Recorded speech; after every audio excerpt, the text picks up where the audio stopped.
जय हिंद। नमस्कार बच्चों, कैसे आप सभी। उम्मीद है आप सभी बहुत अच्छे होंगे। जी साइंस क्लासेस आपके लिए एमपी सेट 2025 पीवाईक्यू ज्योग्राफी का सॉल्यूशन लेके आया है। देखो, आपको यहाँ पर ये चीज ध्यान रखना है कि हम जो एमपीपीएससी जो सेट का जो एग्जाम हुआ है, जो पीवाईक्यू सोल्व कर रहे हैं, तो हमारा उद्देश्य सिर्फ ये नहीं है कि हम ये प्रश्न है उसका उत्तर ये नहीं है। हमें इस पेपर का क्या करना है, एनालिसिस करना है। एनालिसिस से आपको ये पता चलेगा कि अच्छा किस सेक्टर से, किस क्षेत्र से, किस टॉपिक से कौन सा क्वेश्चंस आ रहा है।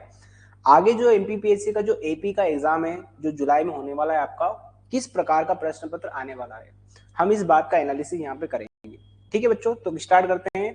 अभी 1 मार्च 2026 को जो पेपर हुआ था एमपी सेट ज्योग्राफी, उसको हम सोल्व कर रहे हैं। ठीक है, सबसे पहला प्रश्न आपके सामने है कि वेगनर ने महाद्वीपीय प्रवाह सिद्धांत का प्रतिपादन कब किया था।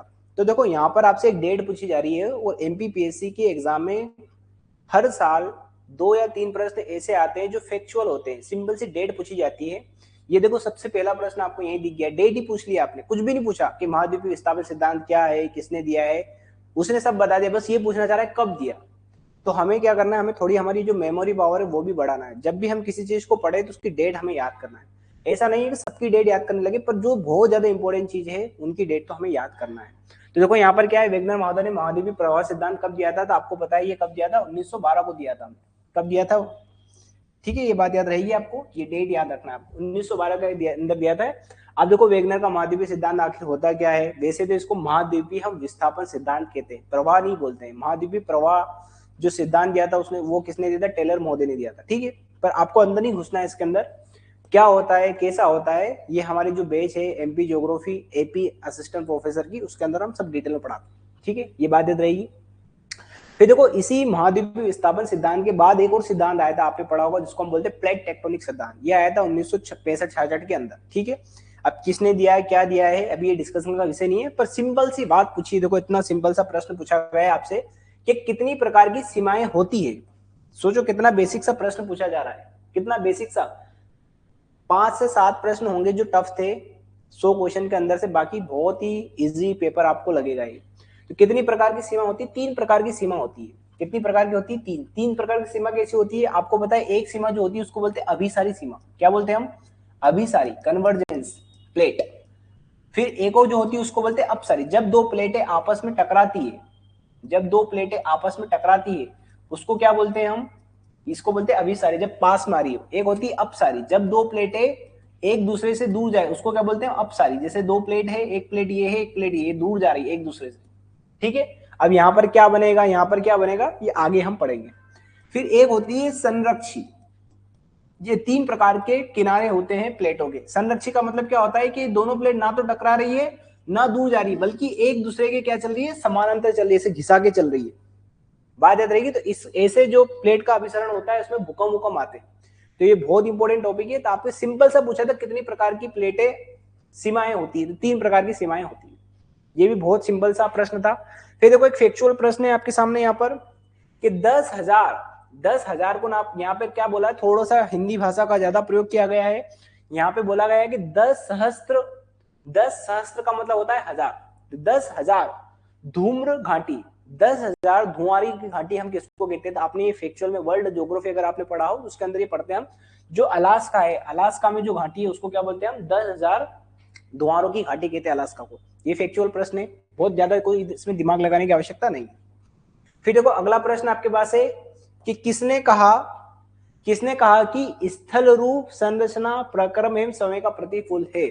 अगर आपने डब्ल्यू एम डेविस का अगर अपर्दन चक्र पढ़ा हो तो उसमें यही बात उसने बोली है। किसने बोली है, डेविस महोदय ने यही बोला है। जो अपर्दन चक्र होता है उसमें बताया कि अपर्दन चक्र क्या होता है, 3 चीज होती है उसके अंदर। एक तो होता है संरचना, स्थल रूप, फिर एक होती है प्रोसेस, और एक होता है समय। तो जो डब्ल्यू एम डेविस महोदय ने जो अपर्दन चक्र की जो परिभाषा दी वही आप पूछ ली गई। तो देखो, मैंने इस पेपर का एनालिसिस करा, उससे मुझे कुछ चीजें समझ में आई और आपके लिए भी जरूरी है वो, कि देखो आजकल क्या करता है एमपीपीएससी, सिंपल से सिद्धांत ना पूछ के कि ये सिद्धांत किसने दिया है, बहुत कम प्रश्न बनते हैं आजकल, उनकी परिभाषा ही बोलता है वो कि अच्छा ये परिभाषा किसने दी है।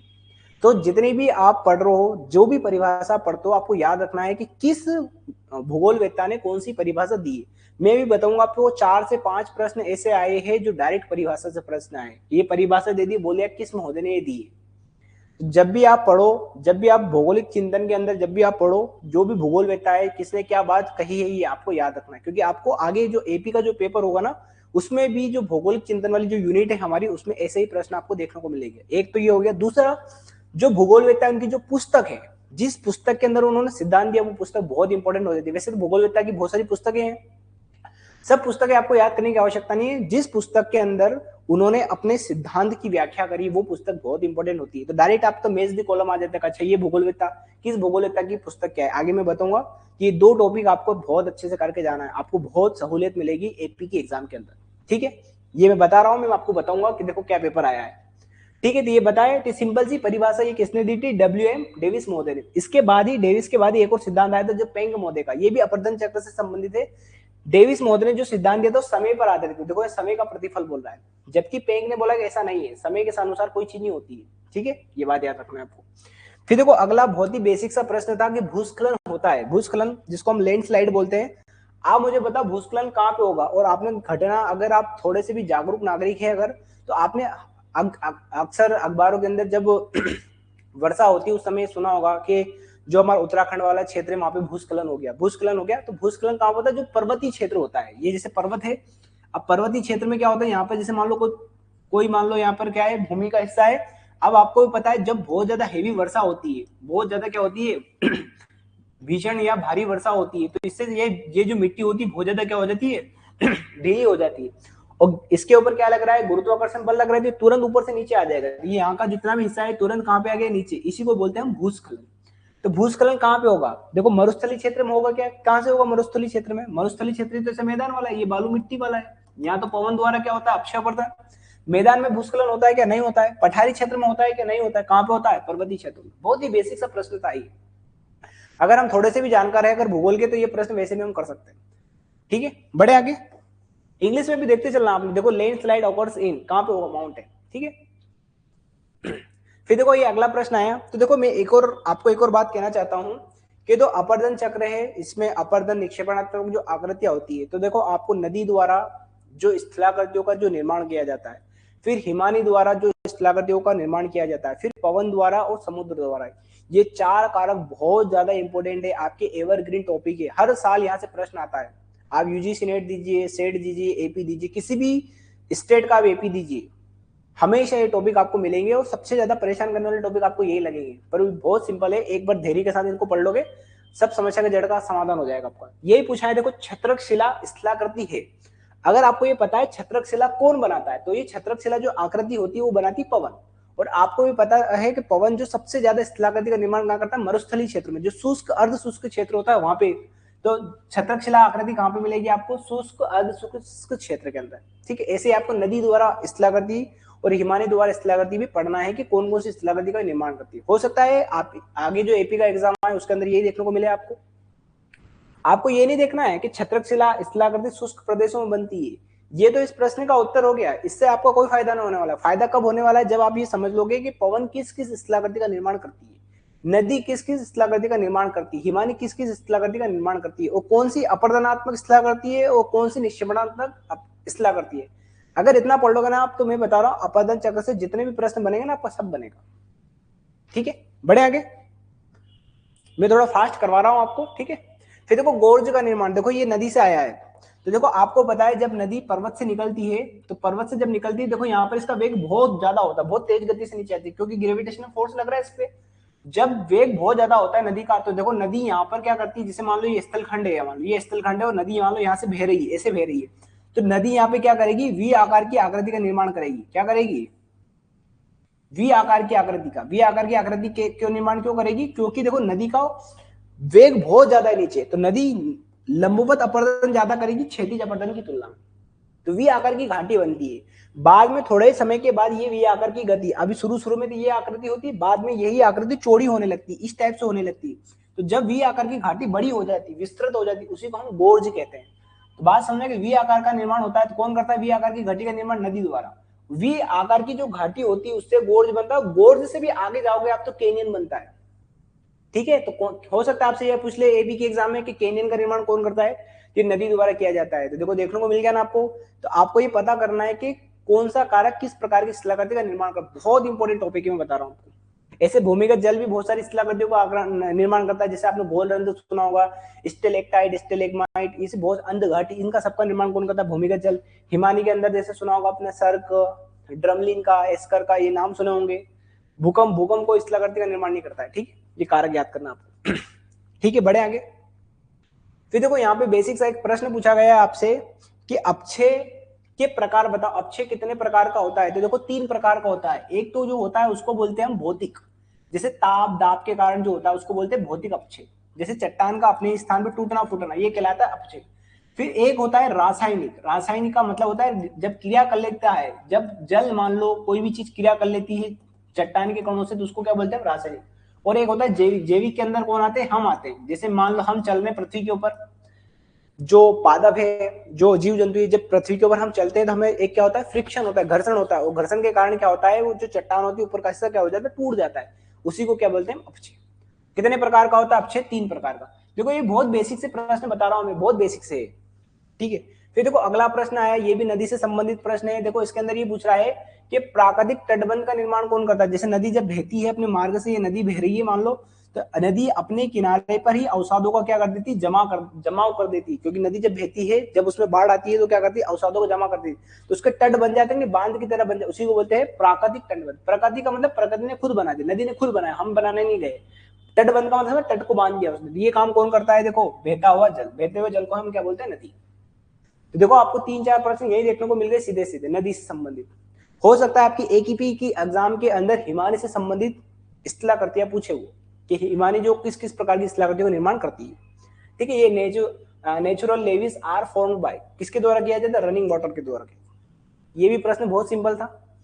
अब देखो ये प्रश्न आपको देखने को मिल रहा है, और देखो यही मैंने कहा है कि जितने भी भूगोलवेत्ता है, जो बहुत फेमस भूगोलवेत्ता है, तो 2 चीज याद करना है। एक तो आपको कि किस भूगोलवेत्ता ने भूगोल के बारे में क्या परिभाषा दी, एक दूसरा किस किताब के अंदर उसने वो परिभाषा दी। ये 2 फैक्ट अगर आपने याद कर लिए तो आपका जो भौगोलिक चिंतन वाला जो प्रश्न है वो हमेशा सही हो जाएगा। सबका याद करने की आवश्यकता नहीं, पर जो बहुत इंपॉर्टेंट। देखो यहाँ पर एक कथन आ गया है कि किसने कहा था कि भू आकृति विकास में सरलता की अपेक्षा जटिलता अधिक पाई जाती है? ये किसने कहा है? किसका कथन है? ये कथन था थॉर्नबरी का। ये आपको याद करना है। इसके पहले जस्ट हम पढ़ चुके डेविस का महोदय का कथन। डेविस महोदय ने क्या बोला था? जो अपर्दन चक्र क्या होता है, एक क्या होता है उसके अंदर? संरचना होती है, फिर एक क्या होता है? प्रक्रम होता है, और एक क्या होती है उसके अंदर? समय। ये 3 चीज बताई थी उसने, थॉर्नबरी ने। ऐसे गिल्बर्ट महोदय ने भी कुछ कहा होगा, स्टोलर महोदय ने भी कुछ कहा होगा। इनके कथन आपको याद करने हैं। आगे भी देखो मैं बताऊंगा जिसके अंदर किसी ने कथन कहा है और पूछा गया आपसे, ठीक है। फिर देखो अगला प्रश्न, निम्नलिखित में से कौन सी वायुमंडल की स्थिर गैस है? तो सुनना बात, ये जो प्रश्न है ये आपका जलवायु विज्ञान से संबंधित प्रश्न है। जलवायु जब हम पढ़ते हैं तो जो हमारा वायुमंडल होता है उसके अंदर बहुत सारी गैसेस दे रखी है।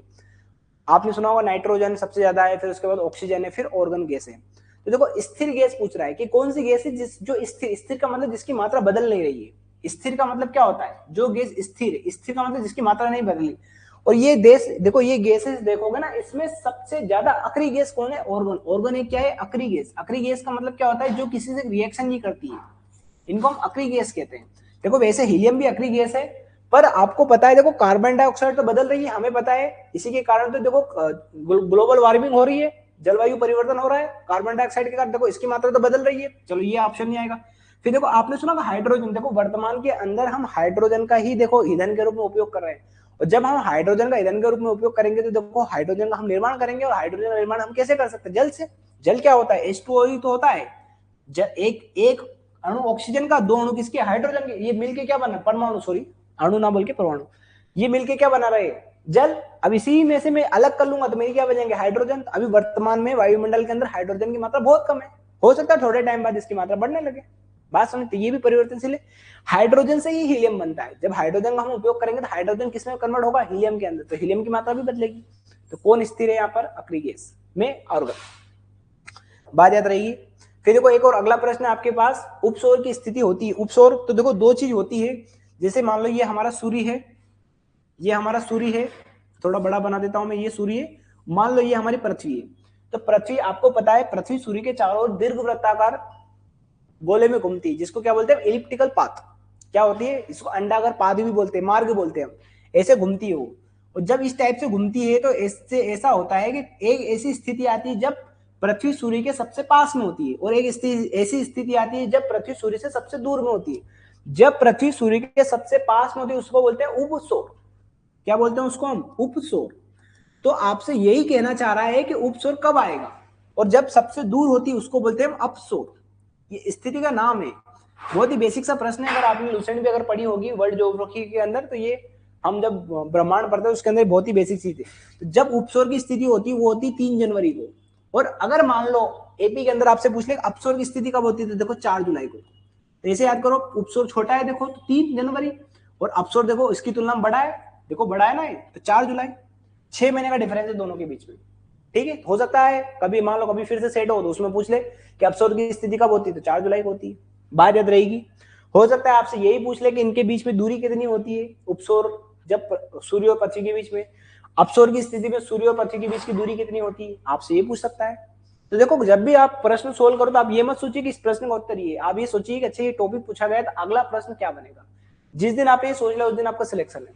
फिर देखो एक और प्रश्न है यहाँ पर, अमरा का संबंध किससे? अमरा क्या है? तो देखो आपने एक जलवायु परिवर्तन सुना होगा, जलवायु परिवर्तन के अंदर एक कारक आता है सौर कलंक वाला। जलवायु परिवर्तन का एक कारण है सौर कलंक। तो जैसे सूर्य होता है ना, तो सूर्य के ऊपर भी धब्बे बनते हैं, जैसे काले काले धब्बे देखे होंगे आपने, ये काला धब्बा होता है। तो काला जो धब्बा होता है ना, इसका तापमान जो अन्य सरफेस जो होती है ना उससे इसका तापमान कम से कम 1500 डिग्री सेल्सियस कम होता है। कितने डिग्री सेल्सियस कम होता है? 1500। तो देखो आसपास का क्षेत्र बहुत ज्यादा चमकेगा और ये क्षेत्र कम चमकेगा, इसलिए काला दिखता है हमें, इसी को बोलते हैं सौर कलंक। क्या बोलते हैं इसको? सौर कलंक। और इसी को बोलते हैं हम अमरा। तो ये देखो यही पूछ रहा है कि अमरा का संबंध किससे? सौर कलंक से। इसके जो भार होता है उसको बोलते हैं पेनम्ब्रा। जो भार वाला क्षेत्र है उसका बोलते हैं, क्या बोलते हैं? पेनम्ब्रा। ठीक है, बेसिक बात याद रहेगी। तो यही पूछा था अमरा का संबंध किससे? तो किससे? सौर कलंक से, सन स्पॉट से इसका संबंध है, अमरा का संबंध। ठीक है, बढ़े आगे। थोड़ा सा फास्ट कर रहे हैं, ठीक है, समझने के लिए बता रहा मैं। फिर देखो सर्वप्रथम समताप रेखाओं के द्वारा तापी कटिबंध को किस विद्वान द्वारा प्रदर्शित किया गया था? तापी कटिबंध की बात सबसे पहले किसने करी थी? देखो बहुत सारे ऑप्शन आपके पास यहाँ पर है, और इसका जो सही आंसर वो सुपान। एक बात देखो मैं और बताता हूँ आपको, एमपीपीएससी, मुझे 10 साल का अनुभव एमपीपीएससी का, और मैंने एक चीज देखी है कि एमपीपीएससी जब भी सही उत्तर होता है उसका एक्सप्लेनेशन बहुत अच्छा देता है, ताकि किसी प्रकार से कोई डाउट समस्या ना हो। देखो 3 ऑप्शन देखोगे आप इसके अंदर, क्योंकि देखो बहुत किस विद्वान ने क्या कहा है इतना याद करना बहुत बड़ी बात होती है, पर देखो एक ट्रिक बता रहा हूं मैं आपको यहां से। देखो 3 ऑप्शन के अंदर सिंपल नाम दे दिए, ट्रे वार्था दे दिया, कोपेन दे दिया, जीएफ टेलर दे दिया, पर जो देखो करेक्ट आंसर था उसमें 2 नाम दिए, देखो सुपान भी दे दिया, सुपन भी दे दिया, ताकि किसी प्रकार का कोई डाउट ना हो उस क्वेश्चन के अंदर, उस उत्तर के अंदर। तो सुपान सुपन जब भी इस टाइप से एक्सप्लेनेशन दे दे किसी भी उत्तर के अंदर, वो वही उसका आंसर होता है। अगर आंख बीच के तुक्का भी लगाते तो ऐसे तुक्का लगाया करो, ठीक है। बाकी मेरे जो ऑफलाइन के जो बच्चे होते हैं उनको मैं जरूर बताता हूँ कि किस टाइप से आपको तुक्का लगाना है, क्या सोच के तुक्के लगाना है। कम से कम 8 से 10 तुक्के आप सही लगा सकते हो, और यही सिलेक्शन दिला देते हैं आपको। चलो फिर देखो एक बहुत ही बेसिक सा प्रश्न था ये, जनरली अगर आप केमिस्ट्री अगर आपने पढ़ी होगी तो सब पढ़ते हैं। ये कहना चाह रहा है कि पृथ्वी सतह के सागर तल पर सर्वाधिक वायुदाब कितना होता है? मैक्सिमम वायुदाब कितना हो सकता है वायु द्वारा लगाया गया है? जैसे जैसे सागर, ये सतह है सागर की, और यहाँ पर वायु जो होती है हमारे जो वायुमंडल के अंदर जो वायु होती है, ये क्या करती है? सागर के ऊपर प्रेशर लगाती है। सबसे ज्यादा जो दाब होता है वो किस पे होता है? सागर तल पे, इसलिए हम सागर के ऊपर ही क्या मानते हैं? वायु दाब। मैक्सिमम कितना हो सकता है?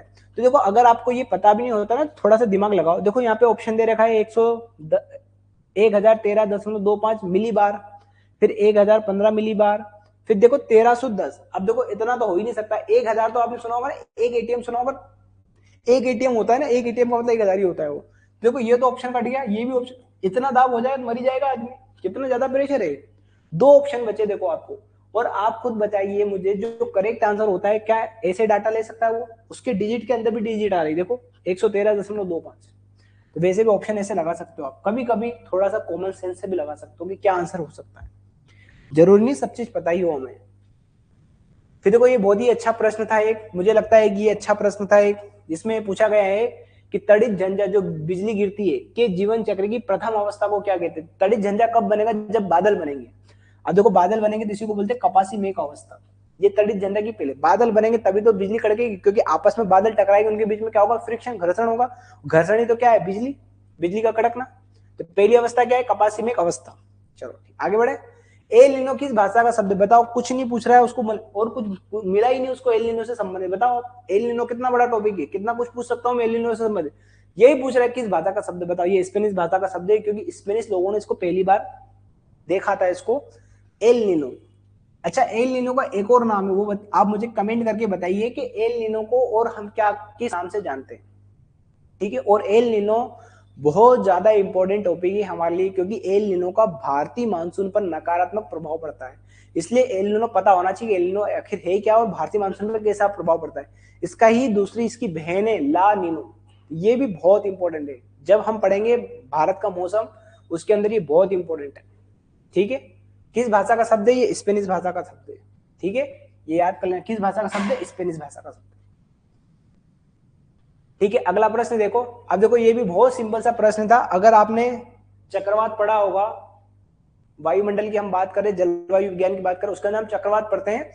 और चक्रवात को अलग अलग क्षेत्र में अलग अलग नाम से जाना जाता है। तो यही पूछ रहा है कि टोर्नेडो, टोर्नेडो जो विथिका है, टोर्नेडो बारंबारता उत्पत्ति के कारण किस क्षेत्र को टोर्नेडो, किस क्षेत्र में टोर्नेडो आता है? इतना सिंपल सा प्रश्न था। देखो यहाँ पे ऑस्ट्रेलिया आएगा क्या? ऑस्ट्रेलिया में जो चक्रवात होता है उसको हम क्या बोलते हैं? Willy Willie.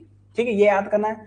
अरब सागर और बंगाल की खाड़ी, देखो ये भारत की बात कर रहा है, हिंद महासागर की बात करो, हिंद महासागर में इसको चक्रवाती कहते हैं, उष्ण कटिबंधीय चक्रवात।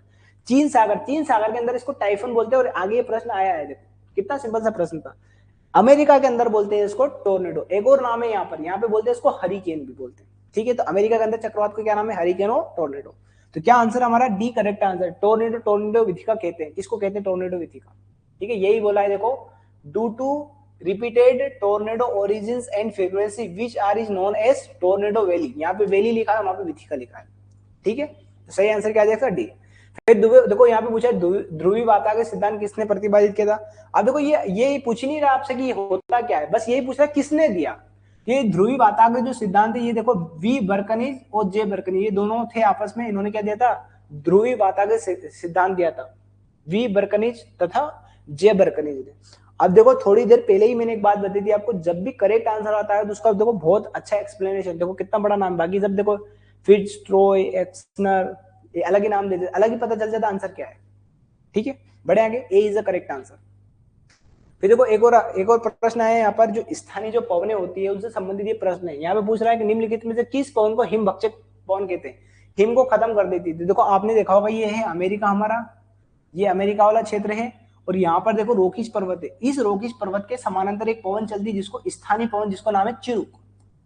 अब देखो ये जो चिनुक जो है, ये कैसी पवन है? उष्ण और शुष्क, सूखी, उष्ण और शुष्क, गर्म है और सूखी है। और ये ठंडी के समय में जब चलेगी तो देखो अमेरिका के हिस्से में बर्फ जम जाती है, तो जब ये चलती है तो वहां की बर्फ को क्या करती है? पिघाल देती है। इसीलिए बोलते हैं इसको हिमभक्षक। यही लिखा है हिमभक्षक किसको कहते हैं? चिनुक को कहते हैं। अच्छा, सिरा को कहाँ पे चलती है? तो देखो आपने सुना होगा, जो इटली होती है, इटली और जो अफ्रीका वाला क्षेत्र बीच भूमध्य सागर वाले क्षेत्र में चलती है, इसको सिरा को। ये सिरा को क्या करती है? जो सहारा मरुस्थल होती है वहां से बालू के रेत को अपने साथ लेती है और इटली के अंदर वर्षा करती है तो बालू भी गिराती है, इसको ब्लड रेन भी कहते हैं। ये सब नाम बहुत इंपॉर्टेंट है आपको। ब्लिजर्ड, बोरा, बोरा कहाँ पे चलेगी? आपको उधर यूरोप के अंदर चलेगी। ठीक है, बढ़े आगे। करेक्ट आंसर क्या है इसका? चुनो।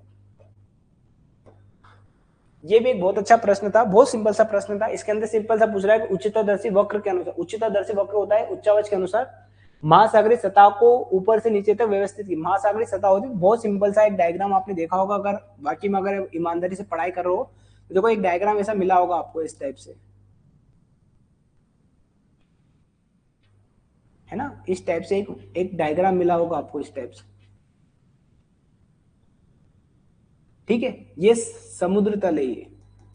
ठीक है, अब देखो ये जो होता है ना, इसको बोलते हैं महाद्वीपीय मग्न तट। ये जल के अंदर डूबा हुआ होता है। ये सागर तल मान लो, ये क्या है? सागर सतह। ठीक है, ये जो होता है ना, ये महाद्वीपीय का ही हिस्सा है, पर किसके अंदर डूब गया? जल के ऊपर। इसको बोलते हैं महाद्वीपीय मग्न तट। फिर देखो ये कौन सा है? ढाल। ये तट है, मग्न तट है। ये कौन सा है? ढाल। फिर देखो ये होता है विशाल मैदान। ये कौन सा है?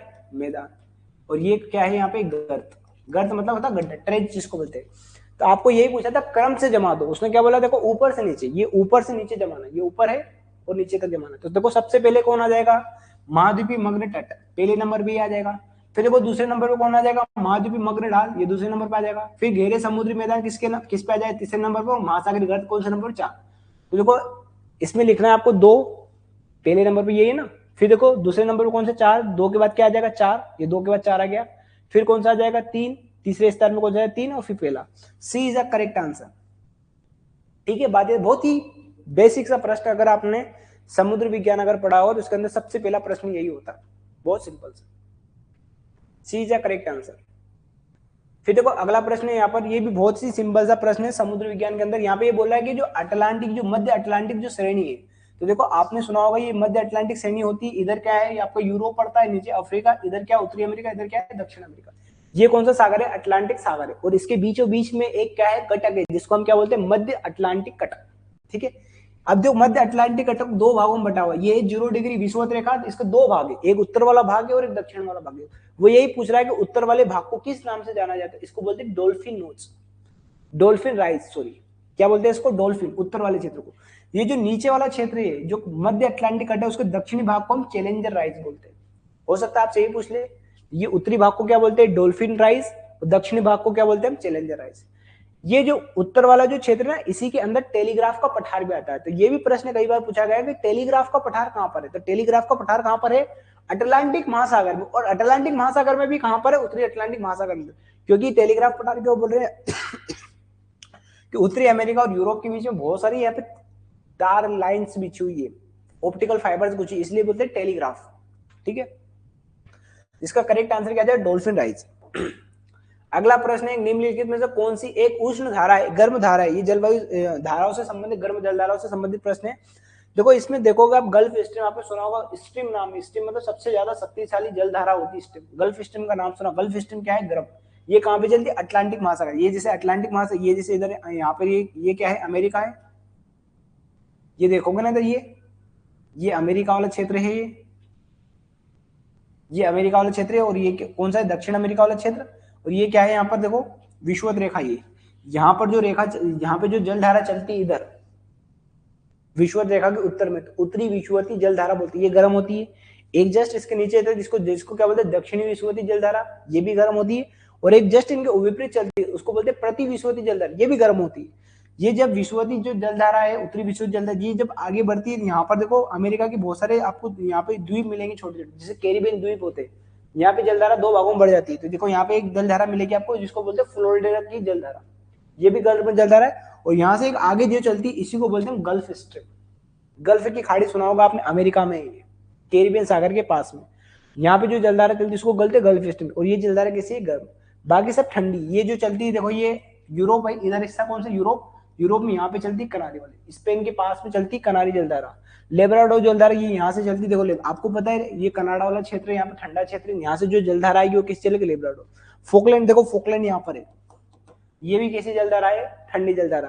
तो देखो ये अटलांटिक महासागर की जलधारा आपसे पूछ ली। और एक और जस्ट आगे एक और प्रश्न आएगा, वहां पे प्रशांत महासागर की जलधारा भी पूछ ली, और यही इंपॉर्टेंट होती है। हिंद महासागर में बहुत ज्यादा जलधारा इंपॉर्टेंट नहीं है, पर हो सकता है आपके एपी के एग्जाम में पूछे। ठीक है, बढ़े आगे। अब देखो ये गर्म जलधारा, अभी जो है अटलांटिक महासागर की भी गर्म जलधारा पूछ ली, प्रशांत महासागर के अंदर भी देखो गर्म जलधारा पूछ ली। हो सकता है आगे जो प्रश्न बने, हो सकता है ठंडी जलधारा से प्रश्न पूछ ले, सारी गर्म जलधारा दे दे, बोल दे कौन सी ठंडी जलधारा उसके अंदर। ठीक है, बात याद रहेगी। जैसे ये प्रश्न अगला जस्ट है कि सुसीमा कैसी जलधारा है, तो सुसीमा कैसी जलधारा है, तो वैसे सबसे आपको पता होना चाहिए, सुसीमा जलधारा प्रशांत महासागर में चलती है। कहां पे चलती है, जैसे ये यहाँ पे एशिया देखोगे, ये भारत है, ये भारत वाला हिस्सा है, ये इधर चीन वाला हिस्सा है। अब देखो ये क्या है, यहाँ पर 0 डिग्री है, यहाँ पर यहाँ पे जलधाराएं चलती है, तो यहाँ पे क्या बोलेंगे इसको, उत्तरी विषुवती जलधारा। ये आगे जाती है तो देखो यहाँ पर है जापान, तो जापान में जाके 2 हिस्सों में टूट जाती है, एक तो सुसीमा जलधारा है, एक है ओयोशियो। ये ओयोशियो जलधारा भी क्या है, ये भी गर्म जलधारा है। और ऊपर से एक आती है आयोशियो, ये ठंडी जलधारा है, जिसको क्यूराइल जलधारा भी बोलते हैं। ये क्यूरोशियो है, एक एक क्यूराइल। ठीक है, तो ये जलधारा ठंडी। तो ये कौन, जापान में जो सुसीमा जलधारा कैसी जलधारा है, जापान के सागर में बहने वाली कैसी है, गर्म जलधारा है। ए इज द करेक्ट आंसर है। बात ये देखिए, हो सकता है कि आपसे ठंडी जलधारा पूछ ले आगे हो। चलो बढ़े आगे। फिर देखो निम्नलिखित में से कौन सा समुद्री जल में सबसे महत्वपूर्ण पदार्थ है। अगर आपने सागर के अंदर जल पड़ा होगा तो उस जल के अंदर हम जब जल का घनत्व पढ़ते हैं तो उसके अंदर पदार्थ पढ़ते हैं, कौन कौन से उसके अंदर पदार्थ होते हैं, जिसे आपने सुना होगा NaCl, सोडियम क्लोराइड। सागरी जल के अंदर सबसे ज्यादा यही होता है NaCl, तो यही तो देखो सोडियम क्लोराइड। ठीक है, यही पूछ रहा था आपसे कि कौन सा पदार्थ सबसे महत्वपूर्ण है, तो सोडियम क्लोराइड। ठीक है, बढ़े आगे। फिर देखो अगला प्रश्न है, निम्नलिखित में से कौन सा सिद्धांत ज्वार की उत्पत्ति से संबंधित नहीं है। आप खुद दिमाग लगाइए, जो ज्वार भाटा जो आते हैं तो कौन सा सिद्धांत नहीं है। देखो ये तो संतुलन सिद्धांत है, बैलेंस बनाने वाला भी है। प्रगामी तरंग सिद्धांत, तरंग यहाँ पे भी, या स्थितिक तरंग, ये सब ज्वार की उत्पत्ति से संबंधित है। ये महाद्वीपीय प्रवाह सिद्धांत किससे, महाद्वीपों से संबंधित है। कितना सिंपल सा प्रश्न था ये, कौन सा संबंधित नहीं, ये बाकी सब संबंधित है, ये संबंधित नहीं है, महाद्वीपीय प्रवाह सिद्धांत। ठीक है, फिर देखो अगला प्रश्न है, समुद्र जल का घनत्व किसके कारण बढ़ता है। तो बहुत ही बेसिक सा कंसेप्ट आपको याद रखना चाहिए था कि जो घनत्व होता है, घनत्व व्युत्क्रमानुपाती होता है तापमान के। इसका मतलब क्या हुआ कि अगर तापमान बढ़ेगा तो घनत्व क्या होगा, घटेगा। और आपको भी पता है, जैसे मान लो ये हमारे पास ये एक पात्र है और इस पात्र के अंदर जैसे ये जल है, बहुत सिंपल सा कंसेप्ट है, आप खुद देखो, आपने दैनिक जीवन से जोड़ के देखो। मान लो मैं इसको गर्म कर रहा हूँ, हीट दे रहा हूँ मैं इसको, तो अगर इसको गर्म करूंगा, देखो जल देखोगे ना, तो ऊपर भाप बन के ऊपर उठेगा, देखो उसका घनत्व कम होगा ना। जब आयतन बढ़ता है, घनत्व क्या होता है, देखो घनत्व जो होता है ना, घनत्व को मैं बोलता हूँ डेंसिटी में, डेंसिटी डी, ये होता है मास अपॉन वॉल्यूम। इसका मतलब डेंसिटी और वॉल्यूम उल्टा संबंध, अगर वॉल्यूम बढ़ रहा है, वॉल्यूम का मतलब फैलाव, तो डेंसिटी क्या होता है, कम। और देखो जब मैं किसी चीज को गर्म कर रहा हूँ तो वॉल्यूम बढ़ रहा है कि नहीं बढ़ रहा है, वॉल्यूम बढ़ेगा तो सीधी सी बात उसका घनत्व कम होगा। तो देखो यही पूछ रहा है कि किसके कारण, किसके समुद्र जल का घनत्व किसके कारण बढ़ेगा। तो मुझे बताओ, घनत्व अगर मुझे बढ़ाना है, घनत्व अगर मुझे बढ़ाना है तो इसको क्या करना पड़ेगा, तापमान को कम। तो तापमान में कमी के कारण क्या होगा, घनत्व बढ़ेगा। मुझे ऐसा लगता है कि बहुत ही टेक्निकल सवाल था, बहुत ही सिंपल सवाल था। अगर आपने वाकई ईमानदारी से मेहनत करी, थोड़ी समझ के, तो आप आराम से इसको कर सकते। बहुत बड़ा कोई रॉकेट साइंस नहीं था इसके अंदर। चलो अगला प्रश्न देख लो आप, निम्नलिखित में से किस समुद्र में टाइफून एक उष्णकटिबंधीय क्या है, चक्रवात। देखो चक्रवात से संबंधित दो प्रश्न आ गए आपके। एक तो अभी थोड़ी देर पहले पढ़ा था हमने, टोर्नेडो विथिका के बारे में पढ़ा था, ये कहां पे बोलते थे हम, अमेरिका के अंदर बोलते थे, वही पूछा है। अब टाइफून पूछ लिया, बहुत ही सिंपल सा, अरब सागर में तो हम इसको क्या बोलते हैं, चक्रवात। क्या बोलते हैं हम, चक्रवात। सार्गेसु सागर में तो उधर अमेरिका सागर में इसको क्या बोलते हैं, हरिकेन और टोर्नेडो। बाल्टिक सागर में कोई चक्रवात नहीं है, तो कहां पे चल रहा है, चीन सागर में। एक और नाम आता है इसका, टाइफू। ये फिलीपींस में, फिलीपींस सागर में जब चलता है, इसको टाइफू बोलते हैं। ठीक है, अब देखो चक्रवात से संबंधित दो तीन सवाल है, एक और चक्रवात आएगा, है ना। चक्रवात से संबंधित अभी दो तीन चक्रवात हो सकता है अगली बार। ऑस्ट्रेलिया वाले चक्रवात, ऑस्ट्रेलिया वाले क्षेत्र में चक्रवात को क्या कहते हैं, ये प्रश्न आ सकता है, बेसिक सा प्रश्न है। ठीक है, और ये तो बहुत ही इंपॉर्टेंट टॉपिक है, हर बार ये प्रश्न आता ही आता है, चक्रवात का किस क्षेत्र में चक्रवात को क्या कहते हैं, बस। फिर देखो भूमि के निकट आते समय सुनामी लहरों का आयाम, आयाम का मतलब होता है सुनामी लहर। तो देखो 2 मिनट के लिए समझो आप, जैसे समुद्र है और ये मान लो स्थल है, भूमि है, घर है, ये मान लो समुद्र जल है ये। ठीक है, ये समुद्र जल।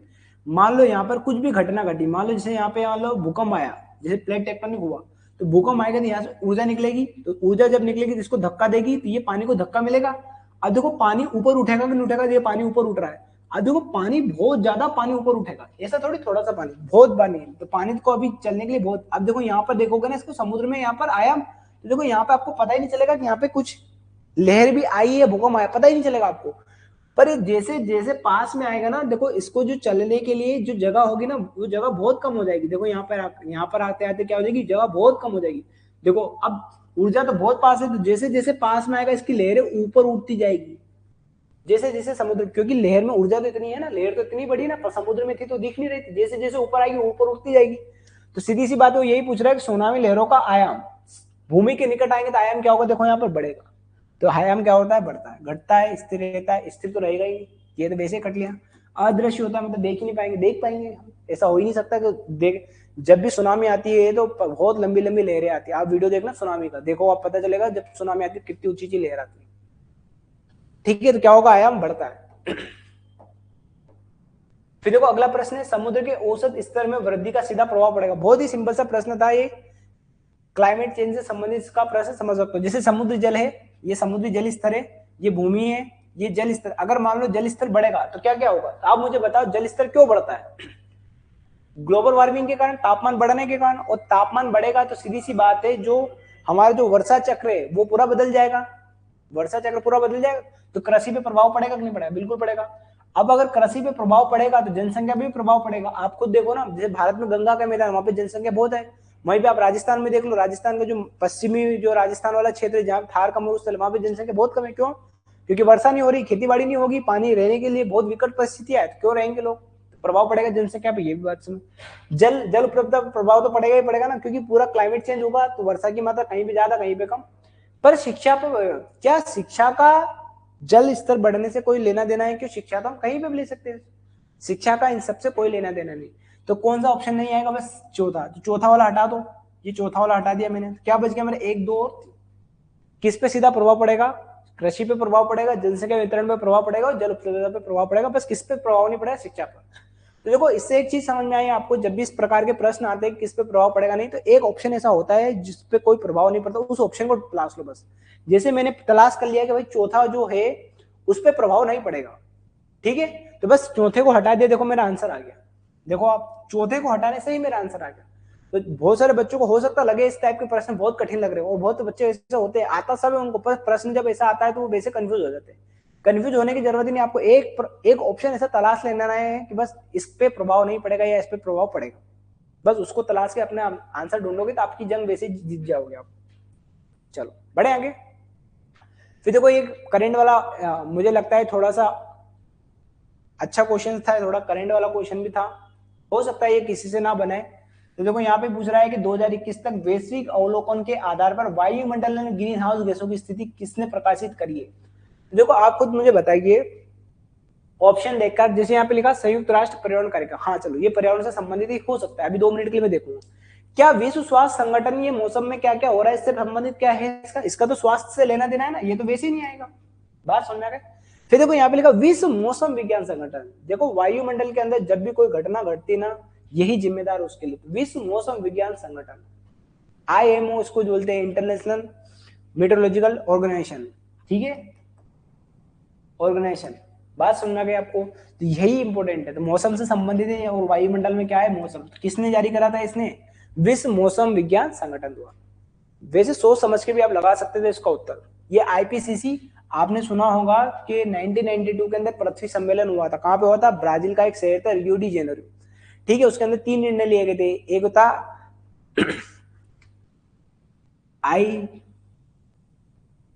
ICCC था एक, ठीक है, कन्वेंशन ऑन क्लाइमेट चेंज, एक और क्या था? CBD था, कन्वेंशन ऑन बायोलॉजिकल डाइवर्सिटी, और एक कौन सा? अच्छा, UNFCCC, United national framework convention on climate change, इसी के लिए बना था ये IPCC, ठीक है। फिर देखो, एक बहुत ही अच्छा प्रश्न है यहाँ पर कि भूगोल मानव परिस्थिति के रूप में लेख किसने लिखा? तो देखो, मैंने अभी बताया ना आपको, जो भौगोलिक चिंतन है उसके अंदर आपसे पुस्तकें, उनका जो शोध पत्र है ये लिखा गया है, हो सकता है वो किसका जनक है। बहुत सिंपल से प्रश्न, अगर याद करोगे 10 से 15 फैक्ट आप अच्छे से याद करो। मानव पारिस्थितिकी जो शब्द का उपयोग करा था वो किस व्यक्ति ने करा था? ये बेरोज महोदय ने करा था। कौन से महोदय ने करा था? बेरोज। भूगोल मानव पारिस्थितिकी के रूप में लेख किसने लिखा था? किसकी पुस्तक है ये? किसने शोध पत्र जारी करा था? बेरोज महोदय ने, ठीक है। तो वैसे ट्रिक से भी याद कर सकते हो कि जो मानव के सामने जो जो परिस्थितियां होती है वो हर दिन विपरीत परिस्थिति आती रहती है, आती है नहीं आती? हर रोज। तो बेरोज से ऐसे याद कर सकते हो, ठीक है। फिर देखो, 2015 में सभी संयुक्त राष्ट्र देशों द्वारा कितने सतत विकास लक्ष्यों को अपनाया गया है? ये पर्यावरण से संबंधित टॉपिक है और बहुत सिंपल सा प्रश्न पूछा था आपसे। बस आप एक और बात याद रखना है, जो अगला जो पेपर होने वाला हमारा जुलाई के अंदर असिस्टेंट प्रोफेसर का, मैं बता दूं कि SDG तो सतत विकास लक्ष्य से 100% प्रश्न आपका आएगा, क्योंकि आपको पता है लक्ष्यों को हमें 2030 तक प्राप्त करना है, और जब 2030 तक किसी चीज को प्राप्त करना है तो चारों ओर इसी की बात चल रही है। जलवायु परिवर्तन, सस्टेनेबल डेवलपमेंट गोल हमेशा करंट का विषय है, और हर बार इससे प्रश्न आएगा। पेपर फर्स्ट के अंदर भी बहुत सारे प्रश्न थे, जिसे आप वहां पे पूछा था MDG पूछा था, मिलेनियम डेवलपमेंट गोल, यहाँ पे SDG पूछ लिया उसने। तो सतत विकास लक्ष्य, कितने सतत विकास लक्ष्य थे? 17। अच्छे से ईमानदारी से आपने पढ़ा होगा। कब इनको घोषणा करी गई थी? हमने 2015 से 2030 के बीच में इसको हमें क्या करना? प्राप्त। कब से लागू करा था इनको? 1 जनवरी 2016 से। कब तक है? 31 दिसंबर 2030 तक। टोटल कितने लक्ष्य है? 17। इसके उप लक्ष्य भी है 169, और उसके टारगेट भी है 284। इस टाइप से याद कर लेना, ठीक है, बात याद रहेगी आपको। फिर अगला प्रश्न है, पारिस्थितिकी तंत्र के कार्यात्मक पहलू में शामिल है, क्या शामिल है? तो पारिस्थितिकी तंत्र से संबंधित चीज बताना है। एक, पारिस्थितिकी तंत्र के अंदर ऊर्जा चक्र होता है, बिल्कुल सही बात है। खाद्य श्रृंखला होती है, बिल्कुल सही बात है। विकास होता है, सभी, ये सभी आ जाएगा। क्या आ जाएगी? ये सभी आ जाएगा। ठीक है।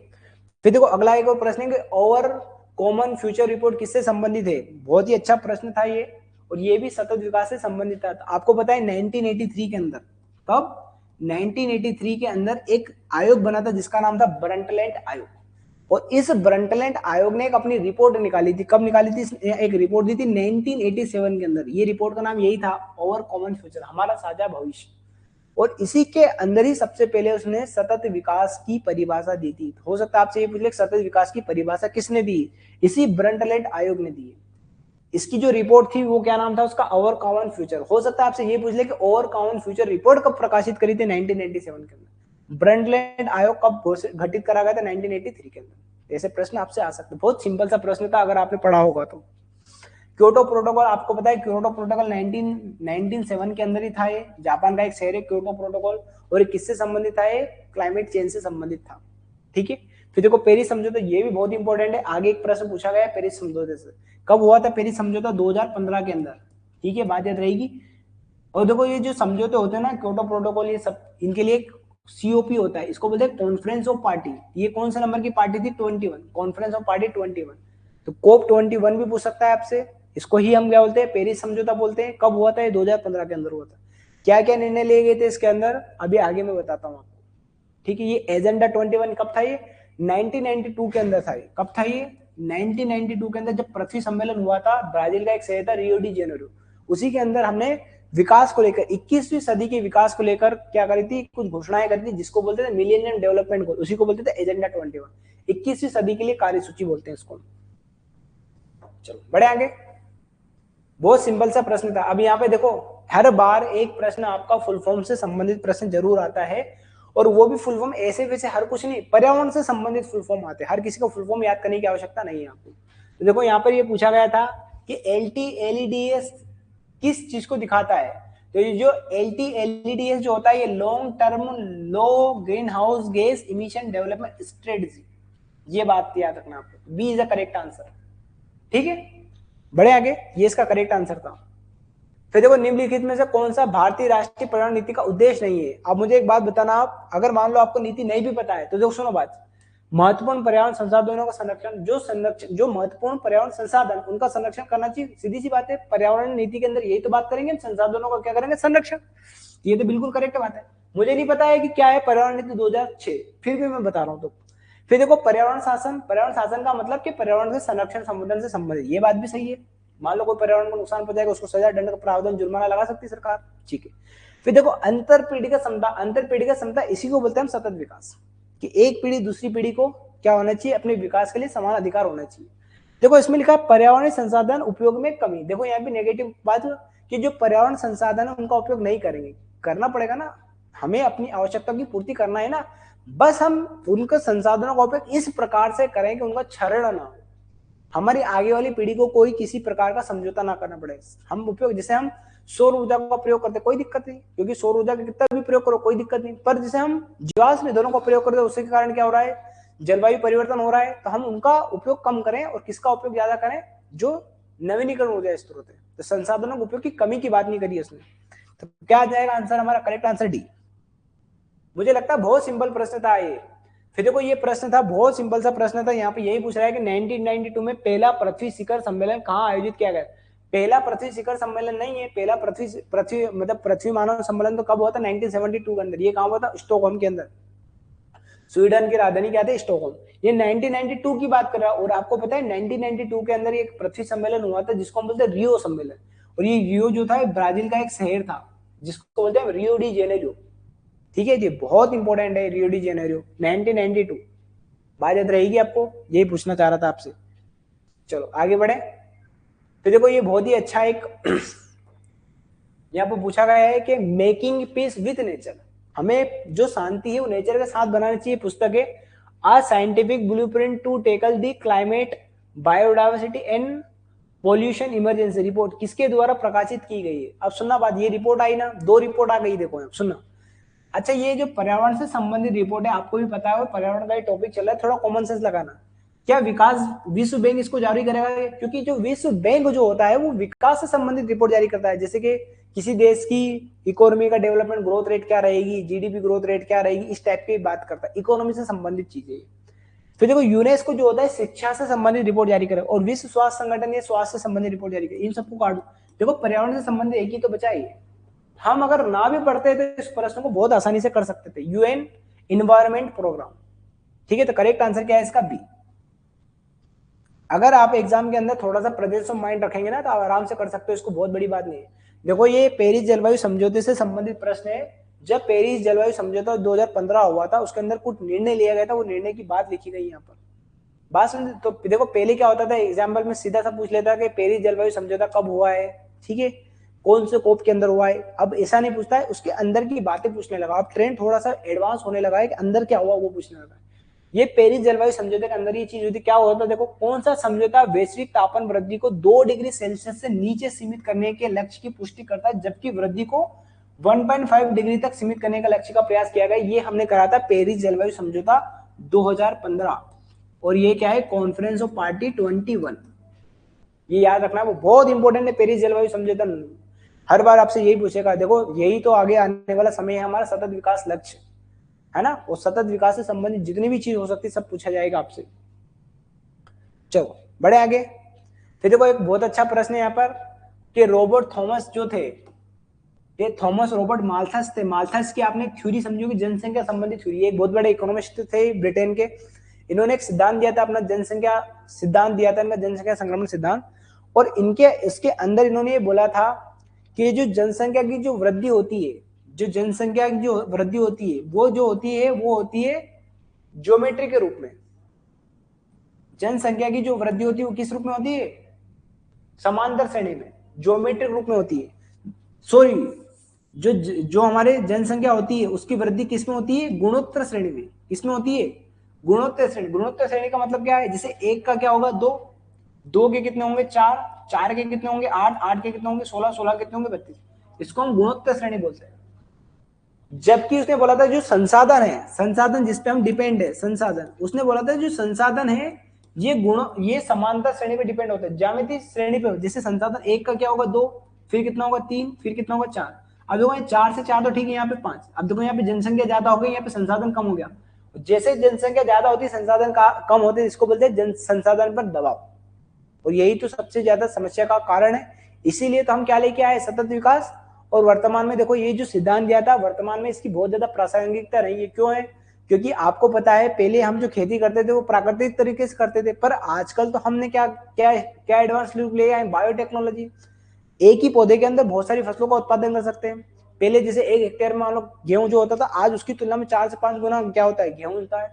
ठीक है, आजकल हम वर्टिकल फार्मिंग भी करने लगे, पॉली हाउस भी करने लगे, बहुत सारी चीजें आने लगी। तो हमने क्या करा है, जो हमारे जो संसाधन है उसमें भी हमने क्या कर रही है? गुणोत्तर वृद्धि करने में लगे।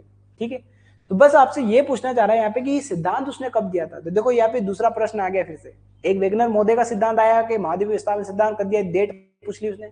ये जनसंख्या संक्रमण सिद्धांत जो है मोल्थस का, ये कब दिया था उसने? ये दिया था 1798 के अंदर। तो देखो एमपीपीएससी की ये हमेशा ये रहता है, वो हमेशा डेट पूछ लेता है आपसे। ठीक है, तो जो इंपॉर्टेंट चीज होती है थोड़ा सा दिमाग में लेके चलना। बढ़े आगे। तो देखो अगला प्रश्न है यहाँ पर कि 2011 में भारत में सबसे अधिक नगरीकरण की दर किस राज्य में थी? ये जनसंख्या वृद्धि, जनसंख्या जो वाला टॉपिक है हमारा, ये भी बहुत इंपॉर्टेंट है। जनसंख्या से संबंधित हर साल 2 से 5 प्रश्न आपके आएंगे ही आएंगे। तो देखो ये जो है ना जनसंख्या, यहाँ पे नगरीकरण की दर पूछ रहा है, सबसे अधिक दर। देखो सबसे अधिक नगरीकरण अगर आपसे पूछे तो वो कहां पर है? गोवा के अंदर। यहाँ पे पूछ रहा है दर सबसे अधिक कहां पर है? वो तमिलनाडु के अंदर। बात याद रहेगी, कहां पर है? तमिलनाडु के अंदर। ठीक है, फिर देखो अगला प्रश्न यहाँ पर है अनुषंगी नगर की प्रमुख विशेषता कौन है? बहुत इंपॉर्टेंट होता है अनुषंगी नगर। जैसे एक होता है ना, एक होता है बड़ा शहर, और उस बड़े शहर के पास में एक छोटा शहर होता है। ये छोटा शहर क्या करता है? अपनी सेवाएं इस बड़े शहर को प्रदान करता है। तो इस छोटे शहर को हम क्या बोलते हैं? अनुषंगी नगर। इसको इंग्लिश में हम सैटेलाइट टाउन बोलते हैं या सिटी बोलते हैं। जैसे मान लो इंदौर एक महानगर है, और इंदौर के पास के जो शहर है, जैसे इंदौर के पास में बराऊ देखोगे, मऊ देखोगे, ये क्या है? सैटेलाइट नगर की क्या है? परिभाषा फुलफिल करते हैं। ये क्या करेंगे? अपनी सेवा किसको प्रदान करेंगे? बड़े शहर को। इसी के संबंध में एक चीज पूछी थी आपसे कि जो अनुसंघीय नगर प्राय उद्योग प्रधान होते हैं, बिल्कुल सही बात है। जैसे बड़ा जो शहर होता है ना, तो उसके आसपास क्या लगा देते हैं हम, उद्योग लगा देते हैं। जैसे राऊ हो गया, मऊ हो गया, आपने पीतमपुर देखा होगा, ये बात बिल्कुल सही है। प्राय उद्योग प्रधान होता है। अब जहां पर उद्योग होगा वहां पे जनसंख्या, काम करने वाले लोग ज्यादा होंगे। तो देखो अनुसंघीय नगर में दिन में काम करने वालों की संख्या, रात में काम करने वालों की संख्या ज्यादा होगी, बिल्कुल सही होगी। क्योंकि उद्योग जहां पे होगा वहां पे लोग काम करने आएंगे कि नहीं आएंगे गांव से, तो दिन में जनसंख्या ज्यादा होगी और रात के समय वो क्या हो जाएंगे, बड़े शहर में चले जाएंगे। ऐसा भी हो सकता है, गांव में चले जाएंगे, ऐसा भी हो सकता है। बात समझ में आ गई? ये दोनों कथन क्या है, सही। अनुसंघीय नगर के संबंध में दोनों कथन क्या है, सही। तो सी इज क्या करेक्ट आंसर।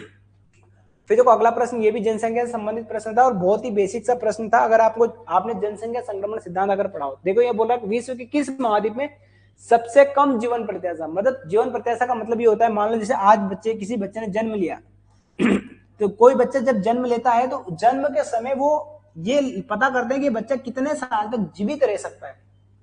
अधिकतम बात करें, मिनिमम तो कुछ, अधिकतम कितने साल तक ये जीवित रह सकता है, उसी को बोलते हैं जन्म प्रत्याशा दर। जैसे भारत के अंदर कितनी है अभी, 70 वर्ष हो गई है, ठीक है। पहले कितनी थी, 67 वर्ष। अभी भारत की जीवन प्रत्याशा दर, मतलब भारत के अंदर एक व्यक्ति जब जन्म लेता है तो इस बात की संभावना है कि वो 70 साल तक जीवित रहेगा। उससे आगे जीवित रहे भगवान की कृपा से, भगवान की कृपा जैसी होगी उसके ऊपर हो सकता है। कोई कुछ लोग तो 100 साल, 105, 110, 115 साल तक भी जीवित रहते हैं।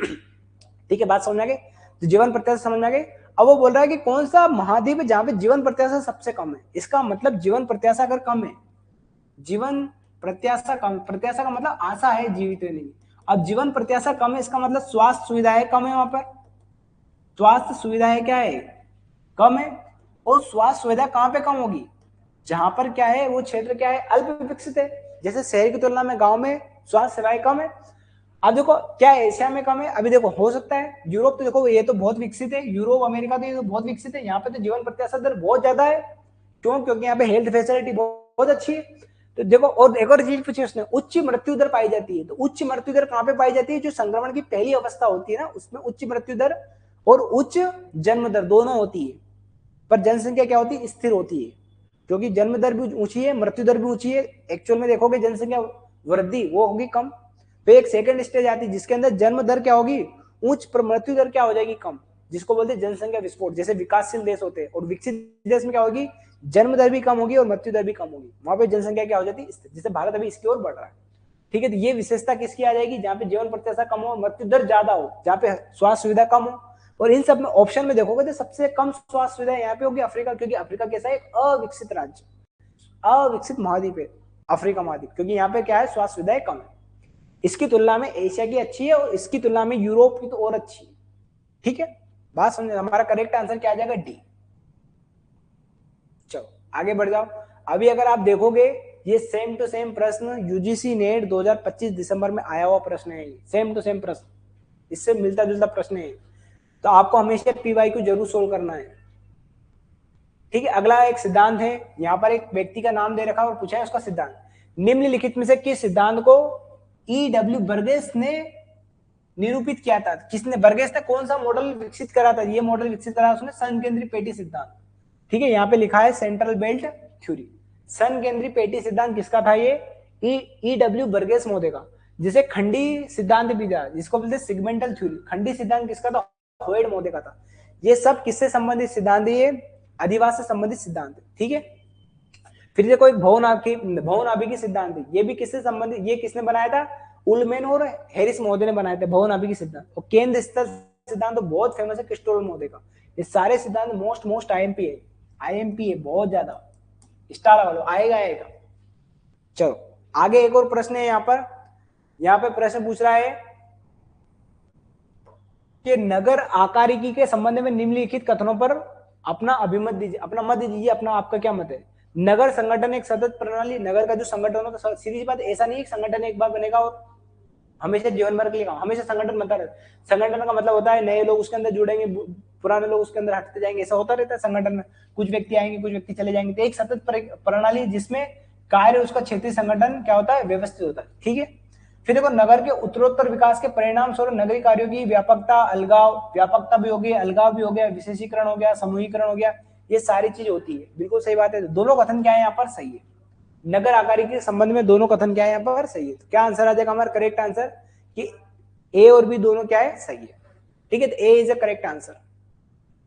फिर देखो एक प्रश्न है, देखो अब मैं आपको यहाँ पे बोल रहा हूँ 100% लिख के लीजिए आप, जो विश्व की जो प्राचीनतम सभ्यताएं रही थी, जैसे आपने सुना होगा मेसोपोटामिया की सभ्यता, मिस्र की सभ्यता, चीन की सभ्यता, ठीक है, भारत की जो हड़प्पा सभ्यता है, तो देखो भारत की हड़प्पा सभ्यता के नगरों के नाम तो आपको पता होगी, पर ये जो मेसोपोटामिया की सभ्यता है, मिस्र की सभ्यता, चीन की सभ्यता, इन सभ्यताओं के जो सबसे प्रमुख शहर है उनके नाम याद कर लेना।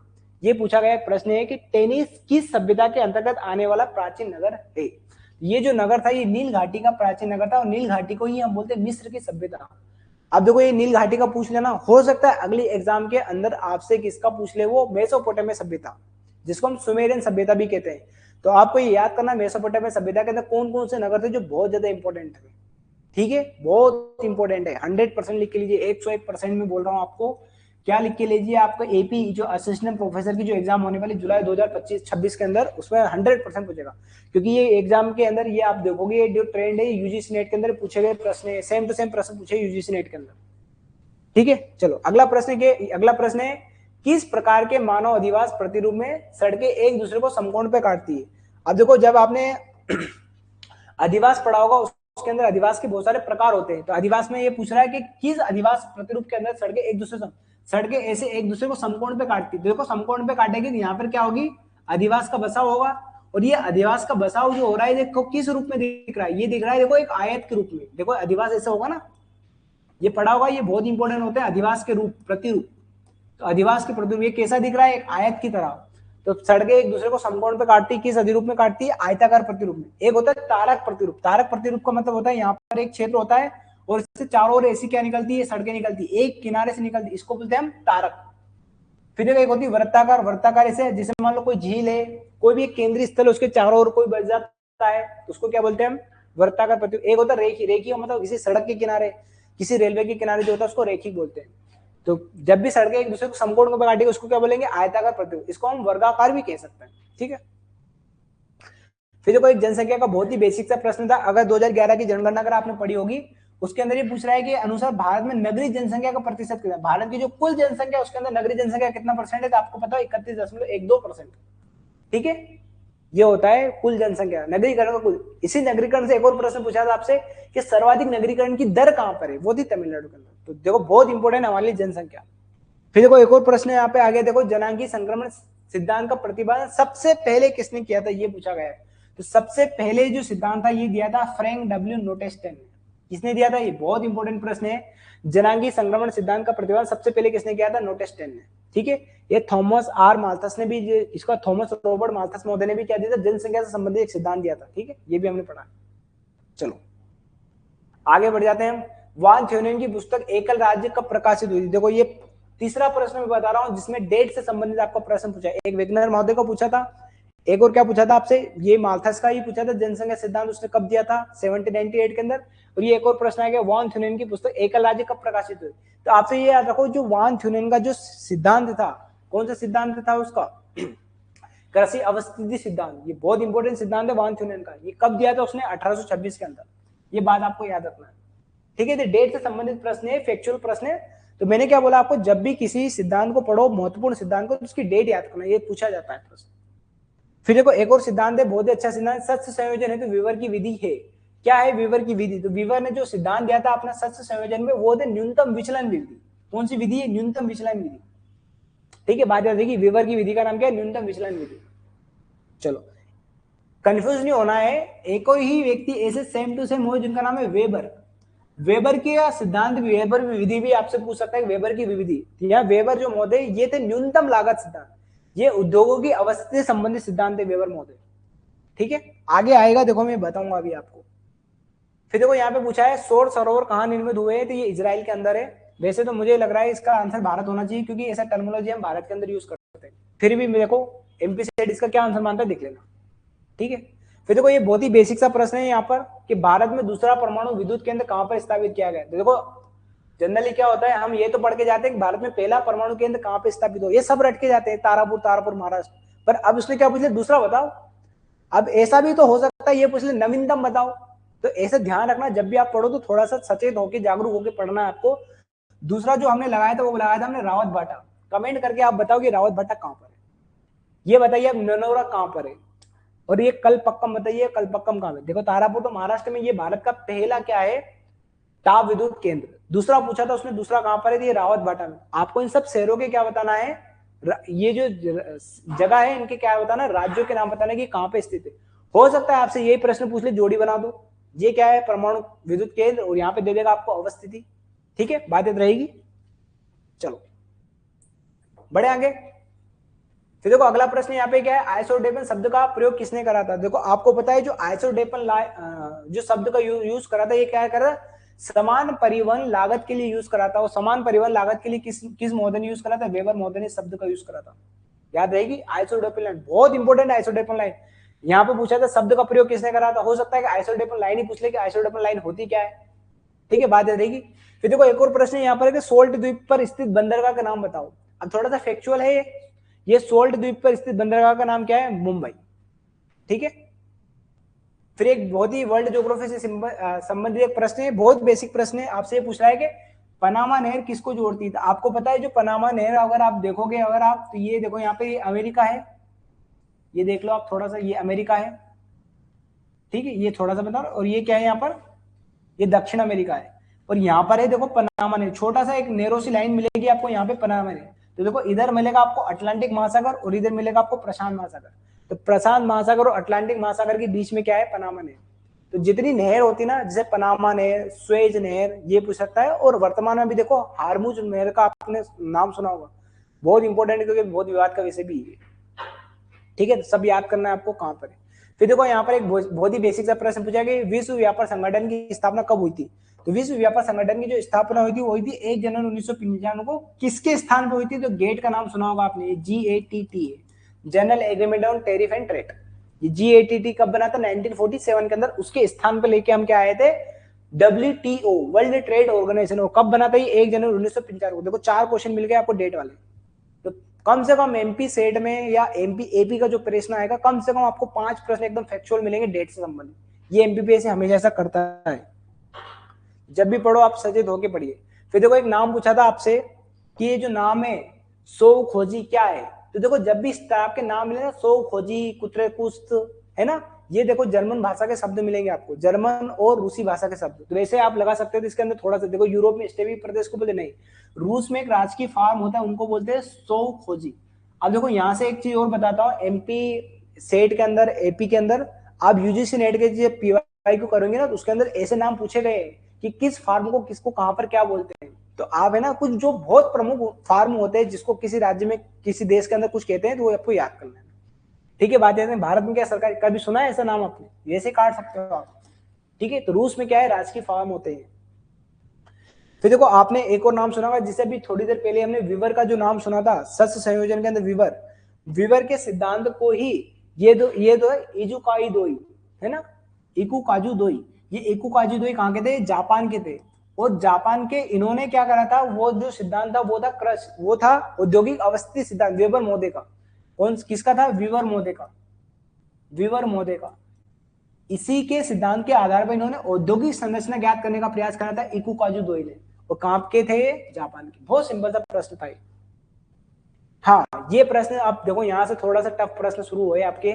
ये बहुत ही अच्छा शब्द आपने पूछा है कि गनबोट कूटनीति शब्द का प्रयोग किस भू राजनीतिक दृष्टि से वर्णन करने के लिए किया गया है।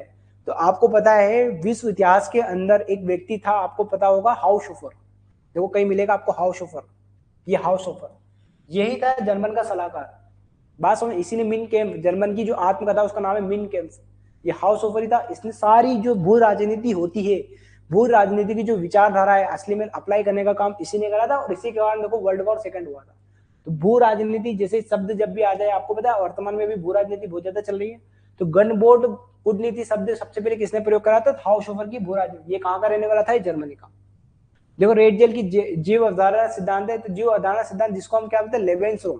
ठीक है, ये अलग है। मैकइंटायर की हृदय स्थल संकलन, ये अलग ही चीज है। हॉर्सशोन की कार्यात्मक श्रृंखला, ये भी अलग चीज है। तो गनबोट कूटनीति, हाउसहोफर को हम क्या बोलते हैं, भू राजनीतिक विचारधारा का जनक, ये पिता भी कहते हैं, हाउसहोफर ने दिया था। फिर देखो ये बहुत ही अच्छा प्रश्न है कि दो बड़े शक्तिशाली देशों के मध्य में स्थित सापेक्ष छोटे देश को क्या कहते हैं। तो जो छोटा देश होता है उसको हम बफर स्टेट कहते हैं। क्या करता है वो, बफर के रूप में कार्य करता है।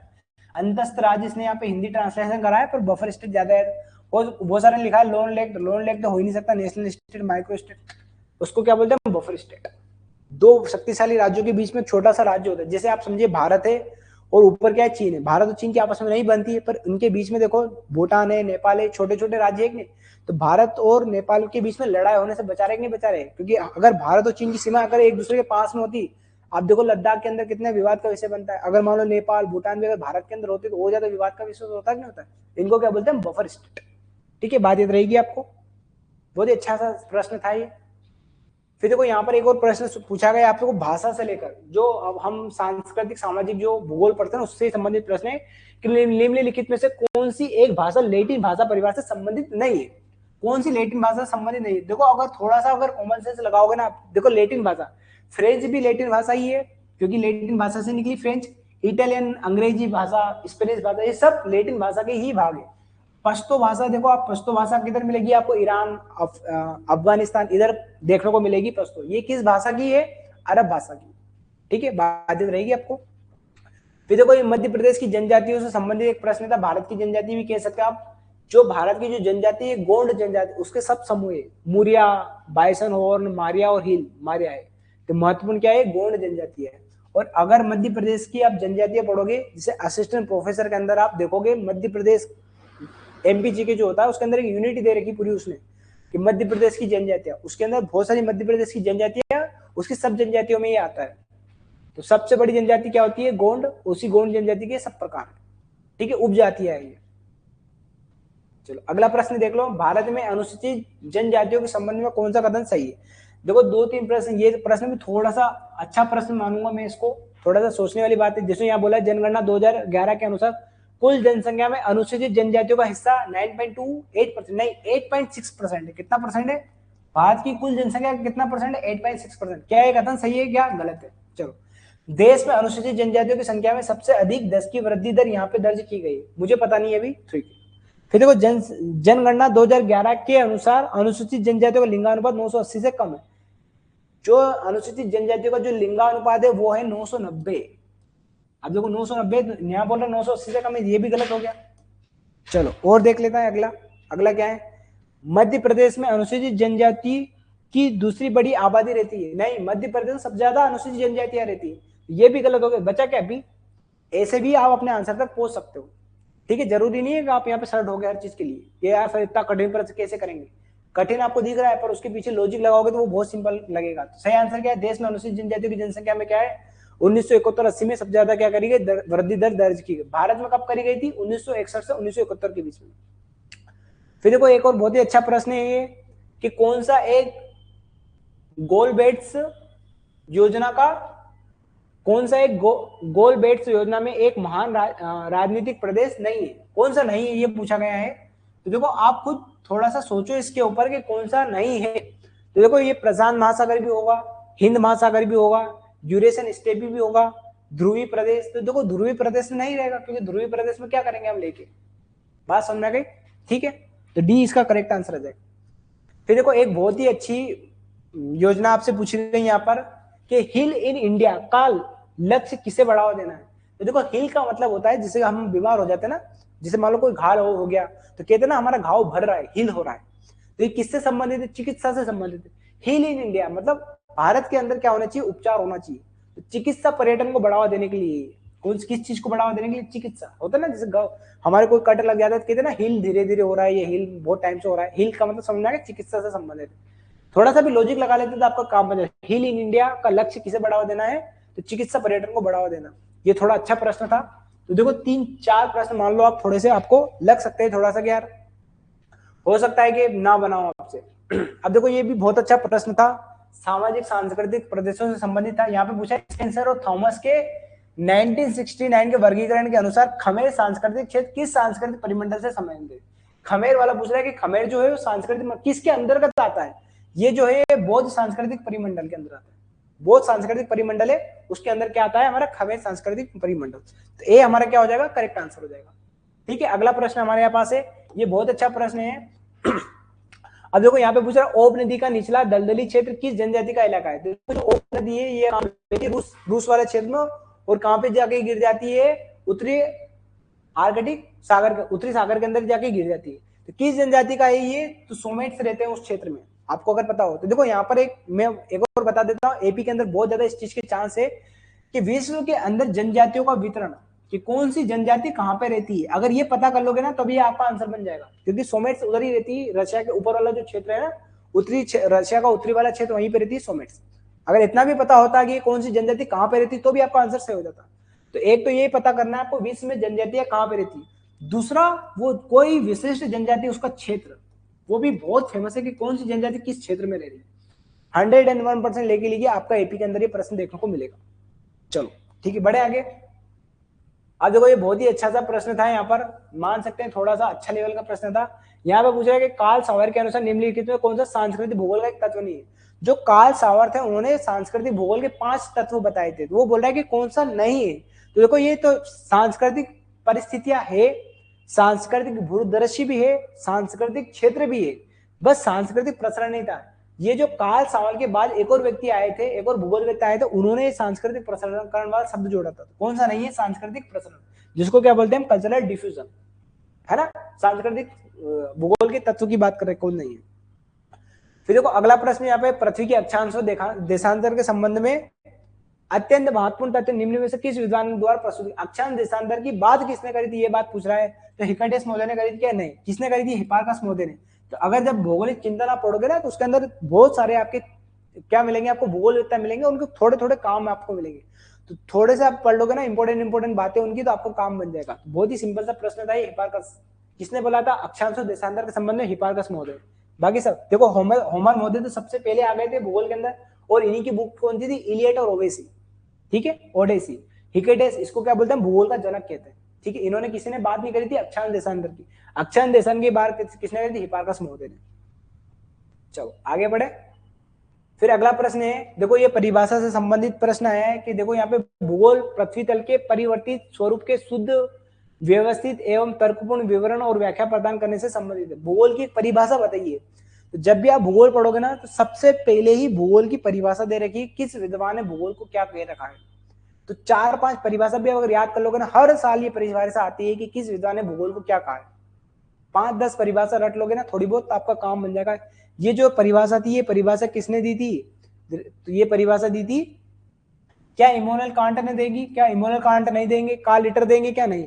ये रिचर्ड होर्सोड देंगे? क्या नहीं। अलेक्जेंडर वॉन हुम्बोल्ट देंगे? क्या नहीं। इसका सही आंसर क्या आ जाएगा? रिचर्ड होर्सोड, ठीक है, बात याद रहेगी आपको। नहीं, इसका सही आंसर आ जाएगा कार्ल रिटर, ठीक है।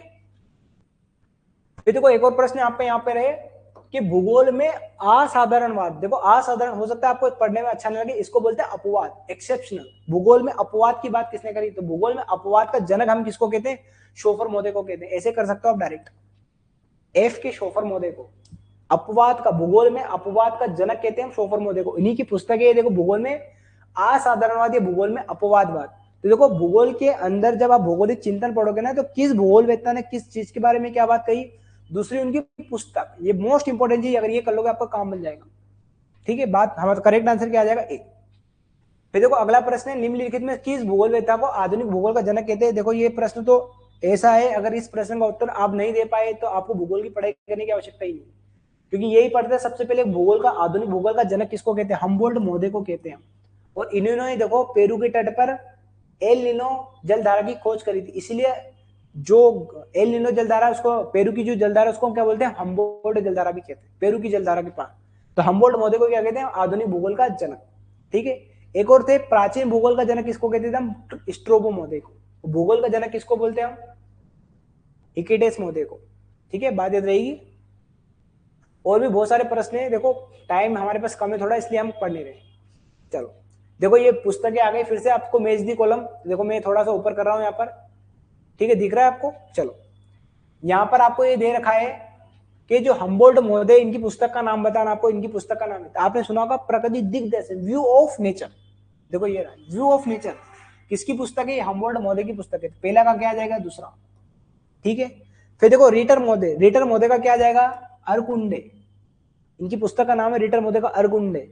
फिर देखो वोरियस महोदय, ये तो बहुत फेमस पुस्तक है। वोरियस महोदय ने भूगोल के अंदर द्वैतवाद का जनक कहते हैं हम इसको। वोरियस महोदय, भूगोल के अंदर दो चीज थी, एक तो सामान्य भूगोल था, एक विशिष्ट भूगोल था। ये सामान्य भूगोल तो बुक लिखी थी इन्होंने, जिसको बोलते हैं ज्योग्राफी जनरलिसिस। तो वोरेनियस महोदय क्या आ जाएंगे हमारा सामान्य भूगोल, और होर्ट शोर ने क्या आ जाएंगे हमारे भूगोल की प्रकृति। ये होर्ट शोर ने क्या आ जाएंगे भूगोल की प्रकृति। बस मिला लो इसको, पहले का दूसरा और दूसरे का तीसरा और तीसरे का चौथा। 2 3 4 1, 2 3 4 1, B is the correct answer. 2 3 4 1, बात याद रहेगी। बहुत सिंपल सा प्रश्न था ये। अगला प्रश्न आपके पास है, निम्नलिखित में से कौन सा भूगोलिक योगदान डार्विन के विकासवाद के सिद्धांत से प्रभावित है। तो देखो डार्विन महोदय बहुत ज्यादा फेमस है बायोलॉजी के अंदर, है ना, बहुत ही सबसे ज्यादा योगदान इन्हीं का रहा है डार्विन महोदय का जीव भूगोल मतलब जीव विज्ञान के अंदर। जो डार्विन का जो विकासवाद का सिद्धांत था, उसी के आधार पर भूगोल के अंदर भी कुछ विद्वानों ने उसी चीज को अप्लाई करने का प्रयास करा। जैसे आपने एक नाम सुना होगा रेड जेल, इनको हम जैविक विकास का जैविक राज्य का जनक भी कहते हैं, रेड जेल महोदय को। इन्होंने ये कहा था, जिस प्रकार से एक जीव को अपने विकास की जरूरत के लिए एक जीव अपना विकास करता है, उसी प्रकार से एक राज्य को जीवित करने के लिए उसका प्रसार जरूरी है। इसी ने कहा था, इसी महान विद्वान ने। तो क्या बोलते हैं इनको हम, जैविक राज्य का सिद्धांत। और इसी में एक टर्मिनोलॉजी यूज करी थी इन्होंने, लेवेंसरोम। ठीक है, ये याद रखना है। तो ये तो डिपेंड करता है, सीधी सी बात है, जैविक विकास का सिद्धांत। ये जो डेविस महोदय थे, WM डेविस महोदय, इनका जो अपर्दन चक्र सिद्धांत था, ये भी इसी के ऊपर डिपेंड करता है, विकास के ऊपर। उसी के अंदर विकास मतलब अपर्दन चक्र के विकास इसी पे आधारित है डेविस महोदय का। तो दोनों किस पे आधारित है, डार्विन के विकासवाद के सिद्धांत के पर आधारित है। तो कौन सा सही है ये पूछ रहा था, तो ए और बी दोनों क्या है यहाँ पर सही है। सी इज हमारा क्या आ जाएगा करेक्ट आंसर। फिर देखो एक बहुत ही बेसिक सा फैक्चुअल प्रश्न आपसे यहाँ पे पूछा है, जो नेट के हमारा नाटमो जो है, भारत में राष्ट्रीय एटलस एंड विषयगत मानचित्र संगठन, बहुत इंपॉर्टेंट है ये मानचित्र से संबंधित। इसकी स्थापना कब हुई थी और कहां पर हुई थी ये पूछ रहा है। देखो इसकी स्थापना 1956 में कोलकाता में हुई थी। ये बेसिक सा फैक्ट है। देखो मैंने बताया 5 प्रश्न हो गए जो आपको डेट से संबंधित पूछे गए हैं। नेट को बहुत इंपॉर्टेंट, भारत के अंदर जितने भी मैप बनते हैं, मैप बनाने का काम ये नेटमो करता है। तो ठीक है, तो कब बना था 1956 के अंदर, और कहां पर है कोलकाता के अंदर। चलो आगे आ जाओ। ये बहुत ही फेमस कथन है, अगर आपने भूगोल पढ़ रहे हो तो कुछ विद्वान है उनके फेमस बहुत इंपॉर्टेंट। जैसे यहाँ पे बोला, यहाँ अनिवार्यता नहीं है लेकिन सर्वत्र क्या है संभावना। ये किस महोदय ने कही थी, सभी जगह क्या है संभावना। ये बोला था लुसियन फेब्रे महोदय ने। किसने कहा था, लुसियन फेब्रे महोदय ने यह कहा था कि प्रकृति के अंदर कहीं पे भी अनिवार्यता ना है, सभी जगह क्या है संभावना है, पॉसिबिलिटी है। जैसे भूगोल के अंदर क्या आया था, पॉजिटिविज्म, जिसको बोलते हैं प्रत्यक्षवाद। ये कौन लेके आए थे, कॉम्टे महोदय। आगे यही आएगा जस्ट के प्रत्यक्षवाद का जनक किसको कहते हैं, कॉम्टे महोदय ने। उसी में एक चीज कही गई है, बात समझ में आ गई, बात याद रहेगी आपको। यही बोला है, और इन संभावना का स्वामी होने के नाते मनुष्य ही उनके उपयोग का क्या करता है, निर्णायक है। किसने कहा था, फेब्रे महोदय ने। ब्लास महोदय ने भी एक कथन कहा था, आपको कमेंट करके बताओ कि ब्लास महोदय ने क्या कहा था। बहुत ही सिंपल सी बात है ब्लास महोदय की। चलो फिर देखो अगला प्रश्न यहाँ पर है कि भूगोल में गुणात्मक एवं मात्रात्मक विश्लेषण, भूगोल में गुणात्मक एवं मात्रात्मक विश्लेषण के बीच संतुलन को बनाए रखना आज अति आवश्यक है, ताकि भूगोल में एकता और उसकी सुंदरता को बनाए रखा जा सके और यह विषय मानव समुदाय की बेहतर ढंग से सेवा कर सके। या किसका कथन है, ये कथन किस महोदय ने दिया था। तो देखो ये कथन दिया था प्रेस्टन जेम्स महोदय ने। ठीक है, तो देखो कथन से संबंधित कितने ज्यादा प्रश्न आ रहे हैं, देखो आपके यहाँ पर कितना इंपोर्टेंट है। देखो ये सेम टू सेम प्रश्न आ गया। देखो आप क्या बोल रहा है यहाँ पर कि प्रत्यक्षवाद विचारधारा की आधारशिला निम्नलिखित में किस विद्वान द्वारा रखी गई थी। प्रत्यक्षवाद का मतलब होता है पॉजिटिविज्म। भूगोल के अंदर विज्ञानवाद का विकास करने का वाले जो जनक थे वो थे कॉम्टे, अगस्त कॉम्टे महोदय। ठीक है, बढ़े आगे, बहुत फैक्चुअल प्रश्न था। फिर देखो अगला प्रश्न है यहाँ पर, एक निम्नलिखित में कौन सा विकल्प कैडेस्ट्रल नक्शे का मुख्य उद्देश्य है। देखो कैडेस्ट्रल जो मैप होता है, मैप के बहुत सारे प्रकार होते हैं, एक होते हैं वृहद मैप, एक होते हैं लघु मैप। वृहद मैप के अंदर सबसे बड़ा जो मैप होता है उसको बोलते हैं कैडेस्ट्रल मैप, जिसको हम हिंदी में बोलते हैं भू संपत्ति। अगर आपको इसका हिंदी भी पता होता है ना, कैडेस्ट्रल नक्शे का हिंदी भी भू संपत्ति। देखो यहाँ पे आ जाएगा, संपत्ति की सीमाओं को दिखाना और प्रत्येक भूखंड को एक संख्या के रूप में चिन्हित करना। ये इसका करेक्ट आंसर हो जाएगा सी। बात समझ आ गई। तो बहुत इंपॉर्टेंट से बहुत सिंपल सा प्रश्न मानता हूं मैं इसको। फिर देखो मैप से संबंधित एक बहुत ही लॉजिकली प्रश्न था। यहाँ पर ये बोलना चाह रहा है आपसे कि विशाल मैप छोटे पैमाने से कैसे भिन्न होता है। जो बड़ा मैप होता है वो छोटे मैप से कैसे भिन्न होता है। देखो एक सुनना बात बहुत ही उल्टा होता है यहाँ पे। देखो जो बड़ा मैप जो होता है ना, बड़ा मैप छोटी चीज को दिखाता है, क्योंकि छोटी चीज को बड़ी चीज में दिखाता है। जैसे ऐसा सोचिए आप क्योंकि मैप दिखाना है, मैप की हमारी एक सीमा है। मान लो इतना बड़ा मैप बना सकता हूँ, मेरी लिमिट है ये, इससे ज्यादा बड़ा ऐसे थोड़ी घर इतना बड़ा मैप बना देंगे। मैप इतना ही बड़ा बनाएंगे ताकि उसको हम किसी भी स्थान पर आसानी से ले जा सके, ला सके, इसलिए बनाते हैं मैप। तो ये मेरी लिमिट है, मान लो मैं इतने बड़े मैप बनाऊंगा। अब या तो मैं इसमें पूरे भारत का मैप बना दूं, या इसके अंदर मध्य प्रदेश का मैप बना लूं, या इसके अंदर मैं इंदौर शहर का मैप बना लूं, या मैं किसी गांव का मैप बना लूं। मुझे बताओ कि पूरे भारत का मैप बनाऊंगा तो देखो पूरे भारत की चीज की हर चीज को मैं दिखा सकता हूँ क्या? नहीं, तो थोड़ी थोड़ी महत्वपूर्ण महत्वपूर्ण चीज दिखाऊंगा। देखो तो इतने बड़े मैप पे मैं बहुत बड़े क्षेत्र की चीजों को दिखा रहा हूँ, तो इसको छोटा मैप कहते हैं। और जब मैं किसी गांव, एक गांव के ही मैप को दिखाते, देखा होगा आपने कभी पटवारी को अपने यहाँ पर इतना बड़ा चार्ट लेके आता है, उसके अंदर पूरे गांव की सब चीजें दिखी होती है कि किसका खेत कहाँ पर है, कहाँ से सड़क गुजर रही है, सब चीजें होती है। तो मैप में क्या करते हैं, छोटे क्षेत्र को दिखाते हैं बड़े स्तर पर, उसी को बोलते हैं हम विशाल मैप। तो क्या आ जाएगा यहाँ पे, विशाल माप कम विस्तृत भौगोलिक क्षेत्र को अधिक विवरण के साथ दिखाता है, अधिक विवरण के साथ दिखा रहा है, इसलिए उसको विशाल मैप कहते हैं। B is the correct answer. बहुत ही लॉजिकली प्रश्न था ये, थोड़ा सा बच्चों को कंफ्यूज हो सकता है, बहुत सारे बच्चों ने ए आंसर लगाया हो, पर क्या आएगा इसका बी। जो विशाल मैप होता है क्या होता है, छोटे क्षेत्र का विस्तृत वर्णन करते हैं, विस्तृत वर्णन कर रहे हैं इसलिए तो उसको विशाल मैप कह रहे हैं। इसका जस्ट उल्टा क्या आ जाएगा, छोटा मैप। चलो बढ़े आगे।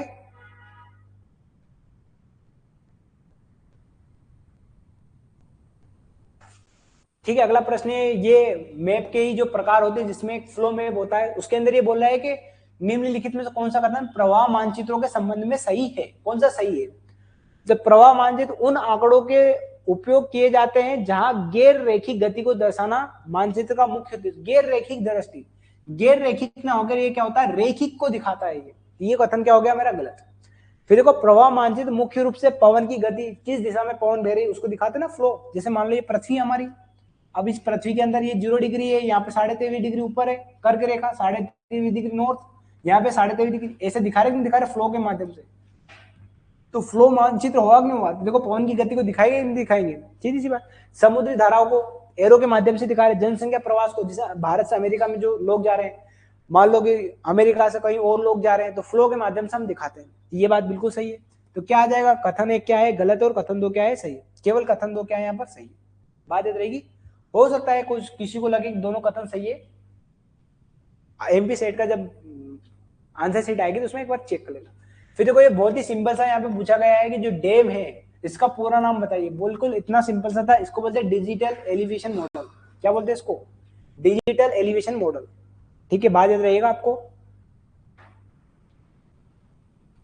फिर देखो ये भी बहुत ही अच्छा प्रश्न था, कुर्टोसिस से संबंधित प्रश्न था, जो कि एक सांख्यिकी माप में जो बीटा दे रखा है कि बीटा जो होता है वो ग्रेटर देन इक्वल टू होता है बी, किस चीज में होता है। तो देखो आपने जब कुर्टोसिस बनाया होगा तो उसके अंदर 3 मैप दिखे होंगे आपको, एक, फिर ये एक ऐसा दिखेगा आपको, फिर एक ये ऐसा दिखेगा इस टाइप।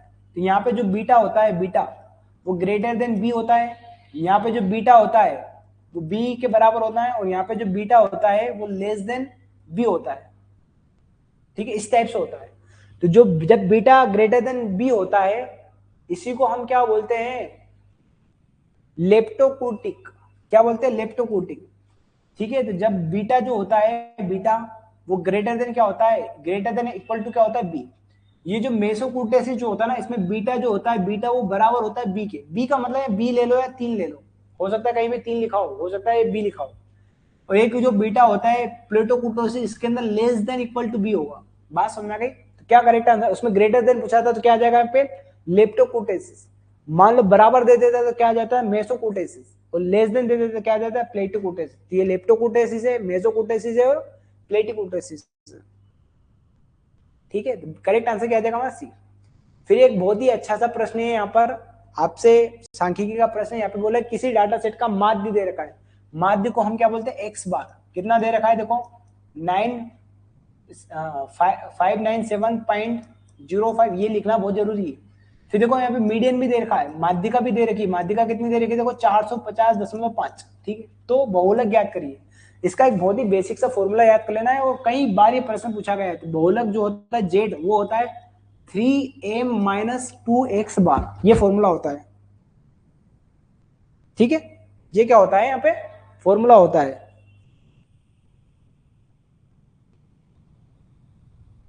चलो ठीक है, अब सुनना बात, कुछ नहीं करना, आपको वैल्यू रखना है यहाँ पर।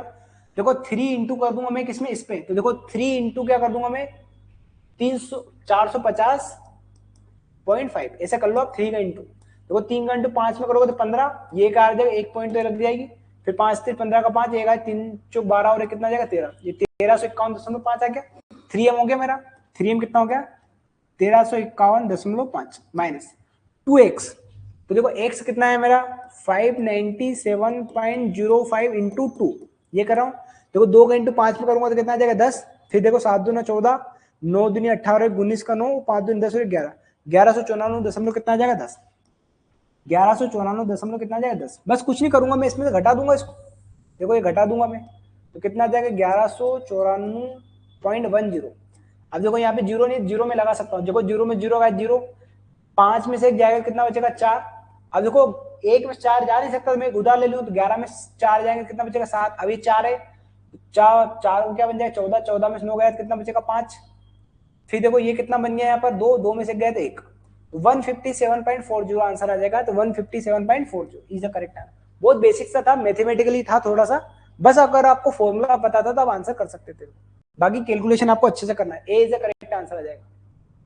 ठीक है, फिर देखो ये बहुत अच्छा प्रश्न था, बहुत, मैं मानता हूँ बहुत अच्छा प्रश्न था। देखो 5 प्रश्न हमें मिले जो अच्छे लेवल के प्रश्न थे। देखो निम्नलिखित सांख्यिकी विधियों में से कौन सी विधि हॉटन द्वारा नहीं बनाई गई? तो हॉटन महोदय ने, देखो आपने पढ़ा होगा भू आकारी की, हम पढ़ते हैं उसके अंदर, ये हॉटन महोदय ने, इन्होंने क्या करा था, सिद्धांत दिए थे भू आकारी। जो नदियां होती है, जैसे नदियां होती है, ये एक नदी हो गई इधर, इन नदियों की ऑर्डरिंग सिस्टम से संबंधित नदियां, जैसे पहले क्रम की नदी है, ये पहले क्रम, जब पहले क्रम की नदियां मिलती है तो दूसरे क्रम की नदियां बना ली, ये पहले क्रम की, ये पहले क्रम की, दोनों आपस में मिलती है दूसरे क्रम की, दूसरे क्रम की नदी जब आपस में यहाँ पे मिलती है तो इसको क्या बोलते हैं, तीसरे क्रम की नदी, है ना। ये ऑर्डरिंग है ना, नदियों की क्रम सिद्धांत वाला होता है ना, तो हॉटन महोदय ने ये सिद्धांत दिया था। उसने बोला था कि कौन सा सिद्धांत उसने नहीं दिया है, धारा क्रम निर्धारण तो दिया है, ये तो दिया है, बिल्कुल बात सही है। द्विविभाजन बाइफर्केशन रेशो आपने सुना होगा, ये भी होता है। धारा लंबाई अनुपात ये भी होता है। ये देखो बेसिन दीर्घता अनुपात नहीं होता है, हमारा करेक्ट आंसर क्या आ जाएगा, D, D is the correct answer. Basin दीर्घता अनुपात नहीं आएगा, क्या आ जाएगा, बेसिन एलोंगेशन रेशो। फिर देखो ये बहुत ही अच्छा प्रश्न था, ये प्रश्न जो था ये रोस्टर वेक्टर विधि आपने पढ़ा होगा। हम जीआईएस जो पढ़ते हैं, जीआईएस के अंदर जो होता है वो यही होता है ना, डाटा होते हैं 2 टाइप के। वो ये कह रहा है कि रोस्टर मॉडल किस कारण से अधिक लाभदायक होता है, किस कारण से अधिक लाभदायक होता है। तो देखो यहाँ पर देखो, मान लो आपको ये पता नहीं होता, देखो ये देखो संगणित डाटा संरचना, संगणित डाटा संरचना तो किसकी विशेषता है, ये वेक्टर वाले की संरचना। जटिल डाटा संरचना किसके लिए लाभदायक है, वेक्टर के लिए। ये दोनों तो नहीं आएंगे, बचे मेरे पास क्या है, ए और डी। तो देखो ये जो सिद्धांत है, तो आपको यहाँ पे देखना है एमपी सेट क्या आंसर इसका मानता है। ठीक है, तो देखो ओवरले ऑपरेशन के लिए सुगम, ये भी बिल्कुल सही बात है, और उभरा छवियों के साथ संगत, ये भी सही बात है, दोनों इसके आंसर हो सकते हैं। देखते हैं एमपी सेट इसका क्या आंसर मानता है। ठीक है, चलो बढ़े आगे। फिर देखो ये बहुत ही अच्छा प्रश्न था। बहुत सारे टेस्ट होते हैं जब सांख्यिकी होता है, जब हम डाटा लेते हैं किसी भी डाटा को, तो सांख्यिकी के अंदर बहुत सारे टेस्ट होते हैं। तो देखो यहाँ पे एक बोल रखा टी टेस्ट, जो एक परिकल्पना परीक्षण है, हाइपोथेसिस संकल्पना होती है हमारी परिकल्पना का, जब हम परीक्षण करते हैं, जिसका उपयोग 2 जनसंख्याओं के औसत की तुलना के लिए किया जाता है, ये बिल्कुल सही बात है।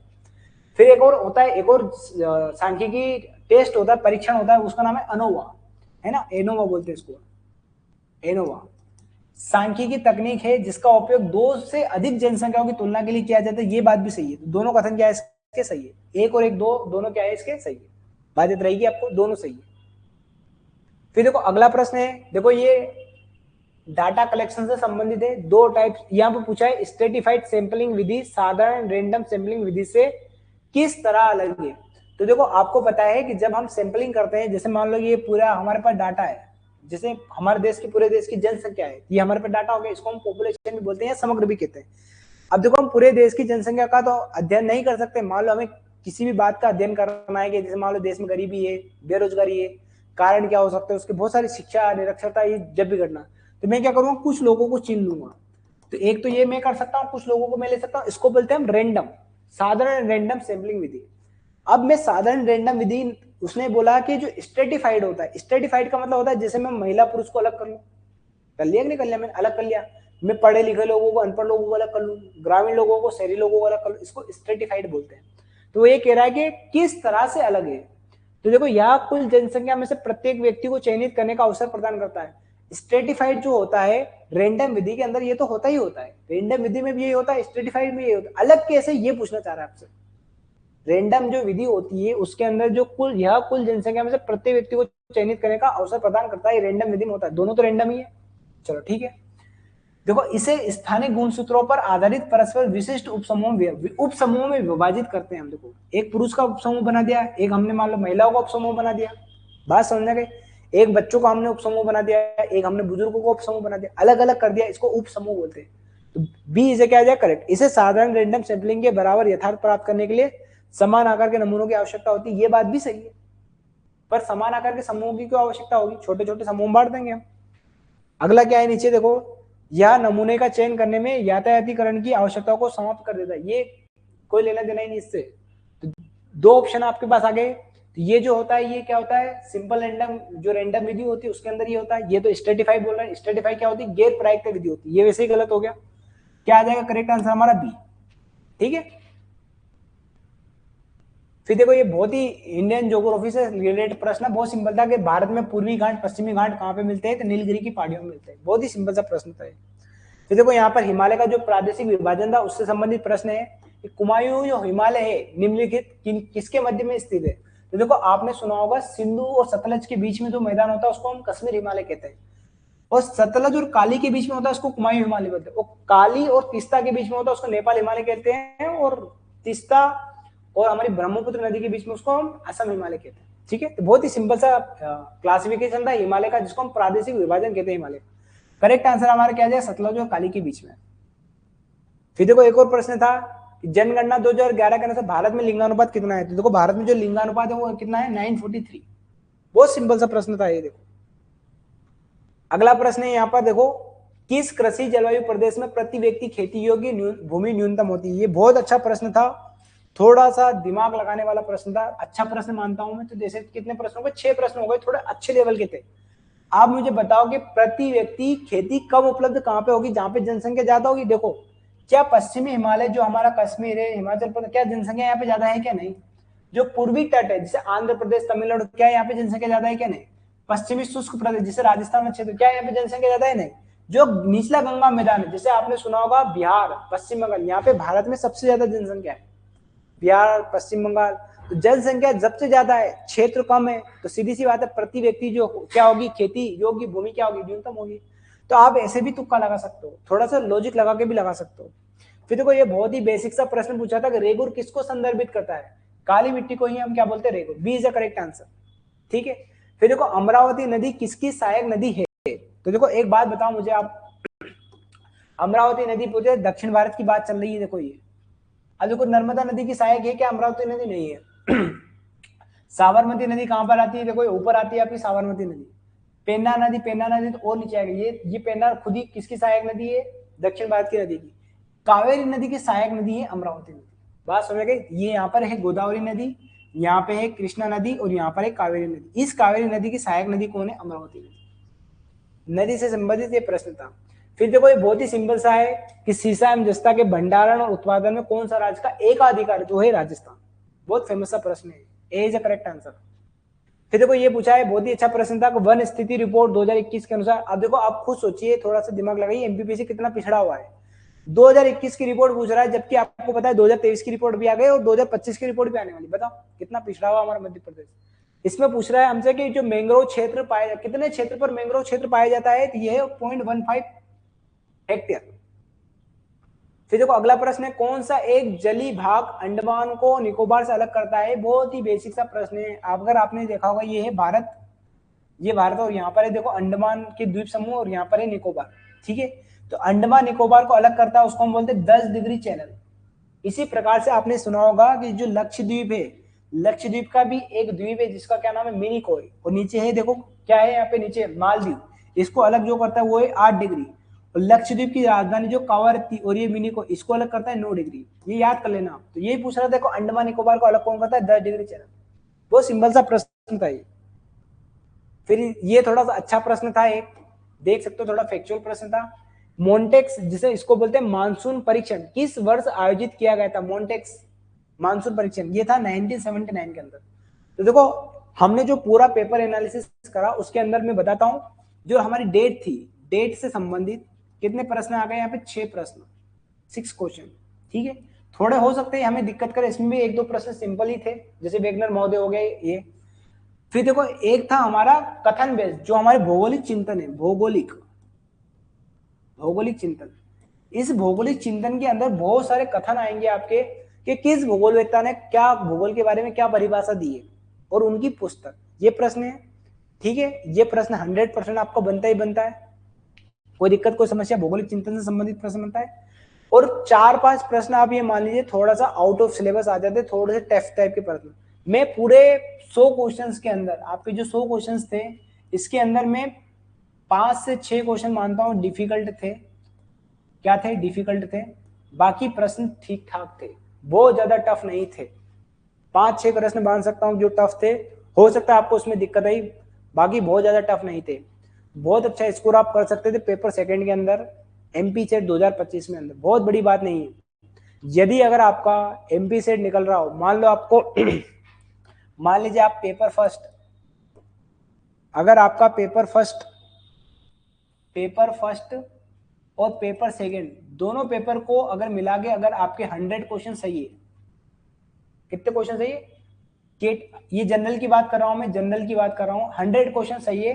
अगर आप कैटेगरी में है तो देख लीजिए, ओबीसी कैटेगरी में है तो 2 क्वेश्चन ऊपर नीचे कर लीजिए, आप 2 क्वेश्चन कम कर लीजिए, 2 से 3 क्वेश्चन, तो 96 98 रख लीजिए आप। अगर मान लो अब SC ST वाले हैं तो 2 क्वेश्चन और कर लीजिए आप, कम 90 कर लीजिए आप। अगर इतने क्वेश्चन आपके सही हो रहे हैं तो आपके 100% चांस है एमपी सेट 2025 आपका निकल जाएगा। क्या निकल जाएगा? एमपी सेट 2025 आपका क्वालिफाई हो जाएगा। अब आप मुझे बताइए कि एमपी सेट 2025 आपने क्यों क्वालिफाई करा? इसलिए क्वालिफाई करा कि हम जो जुलाई के अंदर जो हमारी एपी एग्जाम हो रही है एमपीपीएससी की असिस्टेंट प्रोफेसर की, उसके लिए एलिजिबल हो जाए। अब सिर्फ एलिजिबल होना ही बड़ी बात नहीं है मेरे भाई, कई ऐसे बच्चे हैं जो नेट जेआरएफ करके बैठे हुए हैं और पहले से असिस्टेंट प्रोफेसर की एग्जाम इंटरव्यू सब दे के बैठे हैं, उनसे हमारा क्या है, कॉन्फिडेंस, प्रतिस्पर्धा, हमारा कॉम्पिटिशन है। तो हमें अब ऐसे ही निरर्थक नहीं बैठना है। अगर आपको ऐसा लग रहा है कि हमारा 100% प्लस सही है, 90 क्वेश्चन प्लस सही कैटेगरी में अगर हमें, तो आपको आज से ही अपनी पढ़ाई स्टार्ट कर देना है असिस्टेंट प्रोफेसर को लेकर। जिस साहित्य क्लासेस आपको पेपर फर्स्ट, जिसके अंदर एमपी जीके है, क्या है एमपी, मैं जीएस बोलूंगा ज्यादा अच्छा बात है, एमपी जीएस, जिसके अंदर टोटल कितनी है 5 यूनिट है। इन 5 यूनिट की आपको detail study, detail lecture, detail notes provide करेगा paper first MP GK. Both language में आपको प्रोवाइड किए जाएंगे, Hindi medium English medium, both mode में आपको प्रोवाइड किए जाएंगे, ऑनलाइन ऑफलाइन, जैसा अच्छा लगे आपको। ऑफलाइन वाले बच्चों के पास फायदा ये है कि आप ऑफलाइन भी पढ़ सकते हो और ऑनलाइन सब्सक्रिप्शन आपको फ्री देते हैं, 1 साल का आपको वैलिडिटी देते हैं। देखो आप फुल, आपको भविष्य में हमेशा एग्जाम में काम आएगी। एमपी की कोई सी भी एग्जाम दोगे आपको पेपर फर्स्ट हमेशा काम आएगा। पेपर सेकंड के लिए भी हमारे कुछ बैच चल रहे हैं। पेपर सेकंड आप इंग्लिश लिटरेचर के लिए आंख बंद करके हमारा लेक्चर ले सकते हैं और हमारा रिजल्ट भी देख सकते हैं। हमारे यहाँ जितने भी बच्चे आते हैं लगभग सभी बच्चों का नेट सेट क्वालिफाई होता है और एपी देते हैं, इंटरव्यू तक पहुंचते हैं। आगे आपकी मेहनत है, आप कितना करने चाहते हैं, पूरा कंटेंट आपको दिया जाएगा, आपको कहीं भी भगने की आवश्यकता नहीं। बच्चों के पास सबसे बड़ी समस्या ये होती है कि उनके पास कंटेंट ही नहीं पढ़ने के लिए। ऑनलाइन स्टडी में ये होता है, ऑनलाइन पढ़ लेते हैं, पीडीएफ मिल जाती है, पर हार्ड कॉपी, हम हार्ड कॉपी आपको प्रोवाइड करेंगे। तो आप जिस साहित्य क्लासेस के साथ पेपर फर्स्ट पेपर सेकंड की फुल कॉम्प्रिहेंसिव स्टडी कर सकते हो, हम आपको टेस्ट सीरीज भी प्रोवाइड करेंगे, आपको ऑनलाइन सब्सक्रिप्शन भी प्रोवाइड करेंगे। अगर आप हमारे ऑफलाइन मीडियम के बच्चे हैं तो आपको इंटरव्यू की गाइडेंस, मॉक इंटरव्यू आपको सब फ्री प्रोवाइड करेंगे हम, उसमें कोई दिक्कत कोई समस्या नहीं है। जितना जल्दी हो सके आप जुड़ सकते हो, आपको सारी सुविधा सारी जानकारी हम अपने ऐप के माध्यम से आपको प्रोवाइड कर देंगे। ठीक है बच्चों, जय हिंद जय भारत।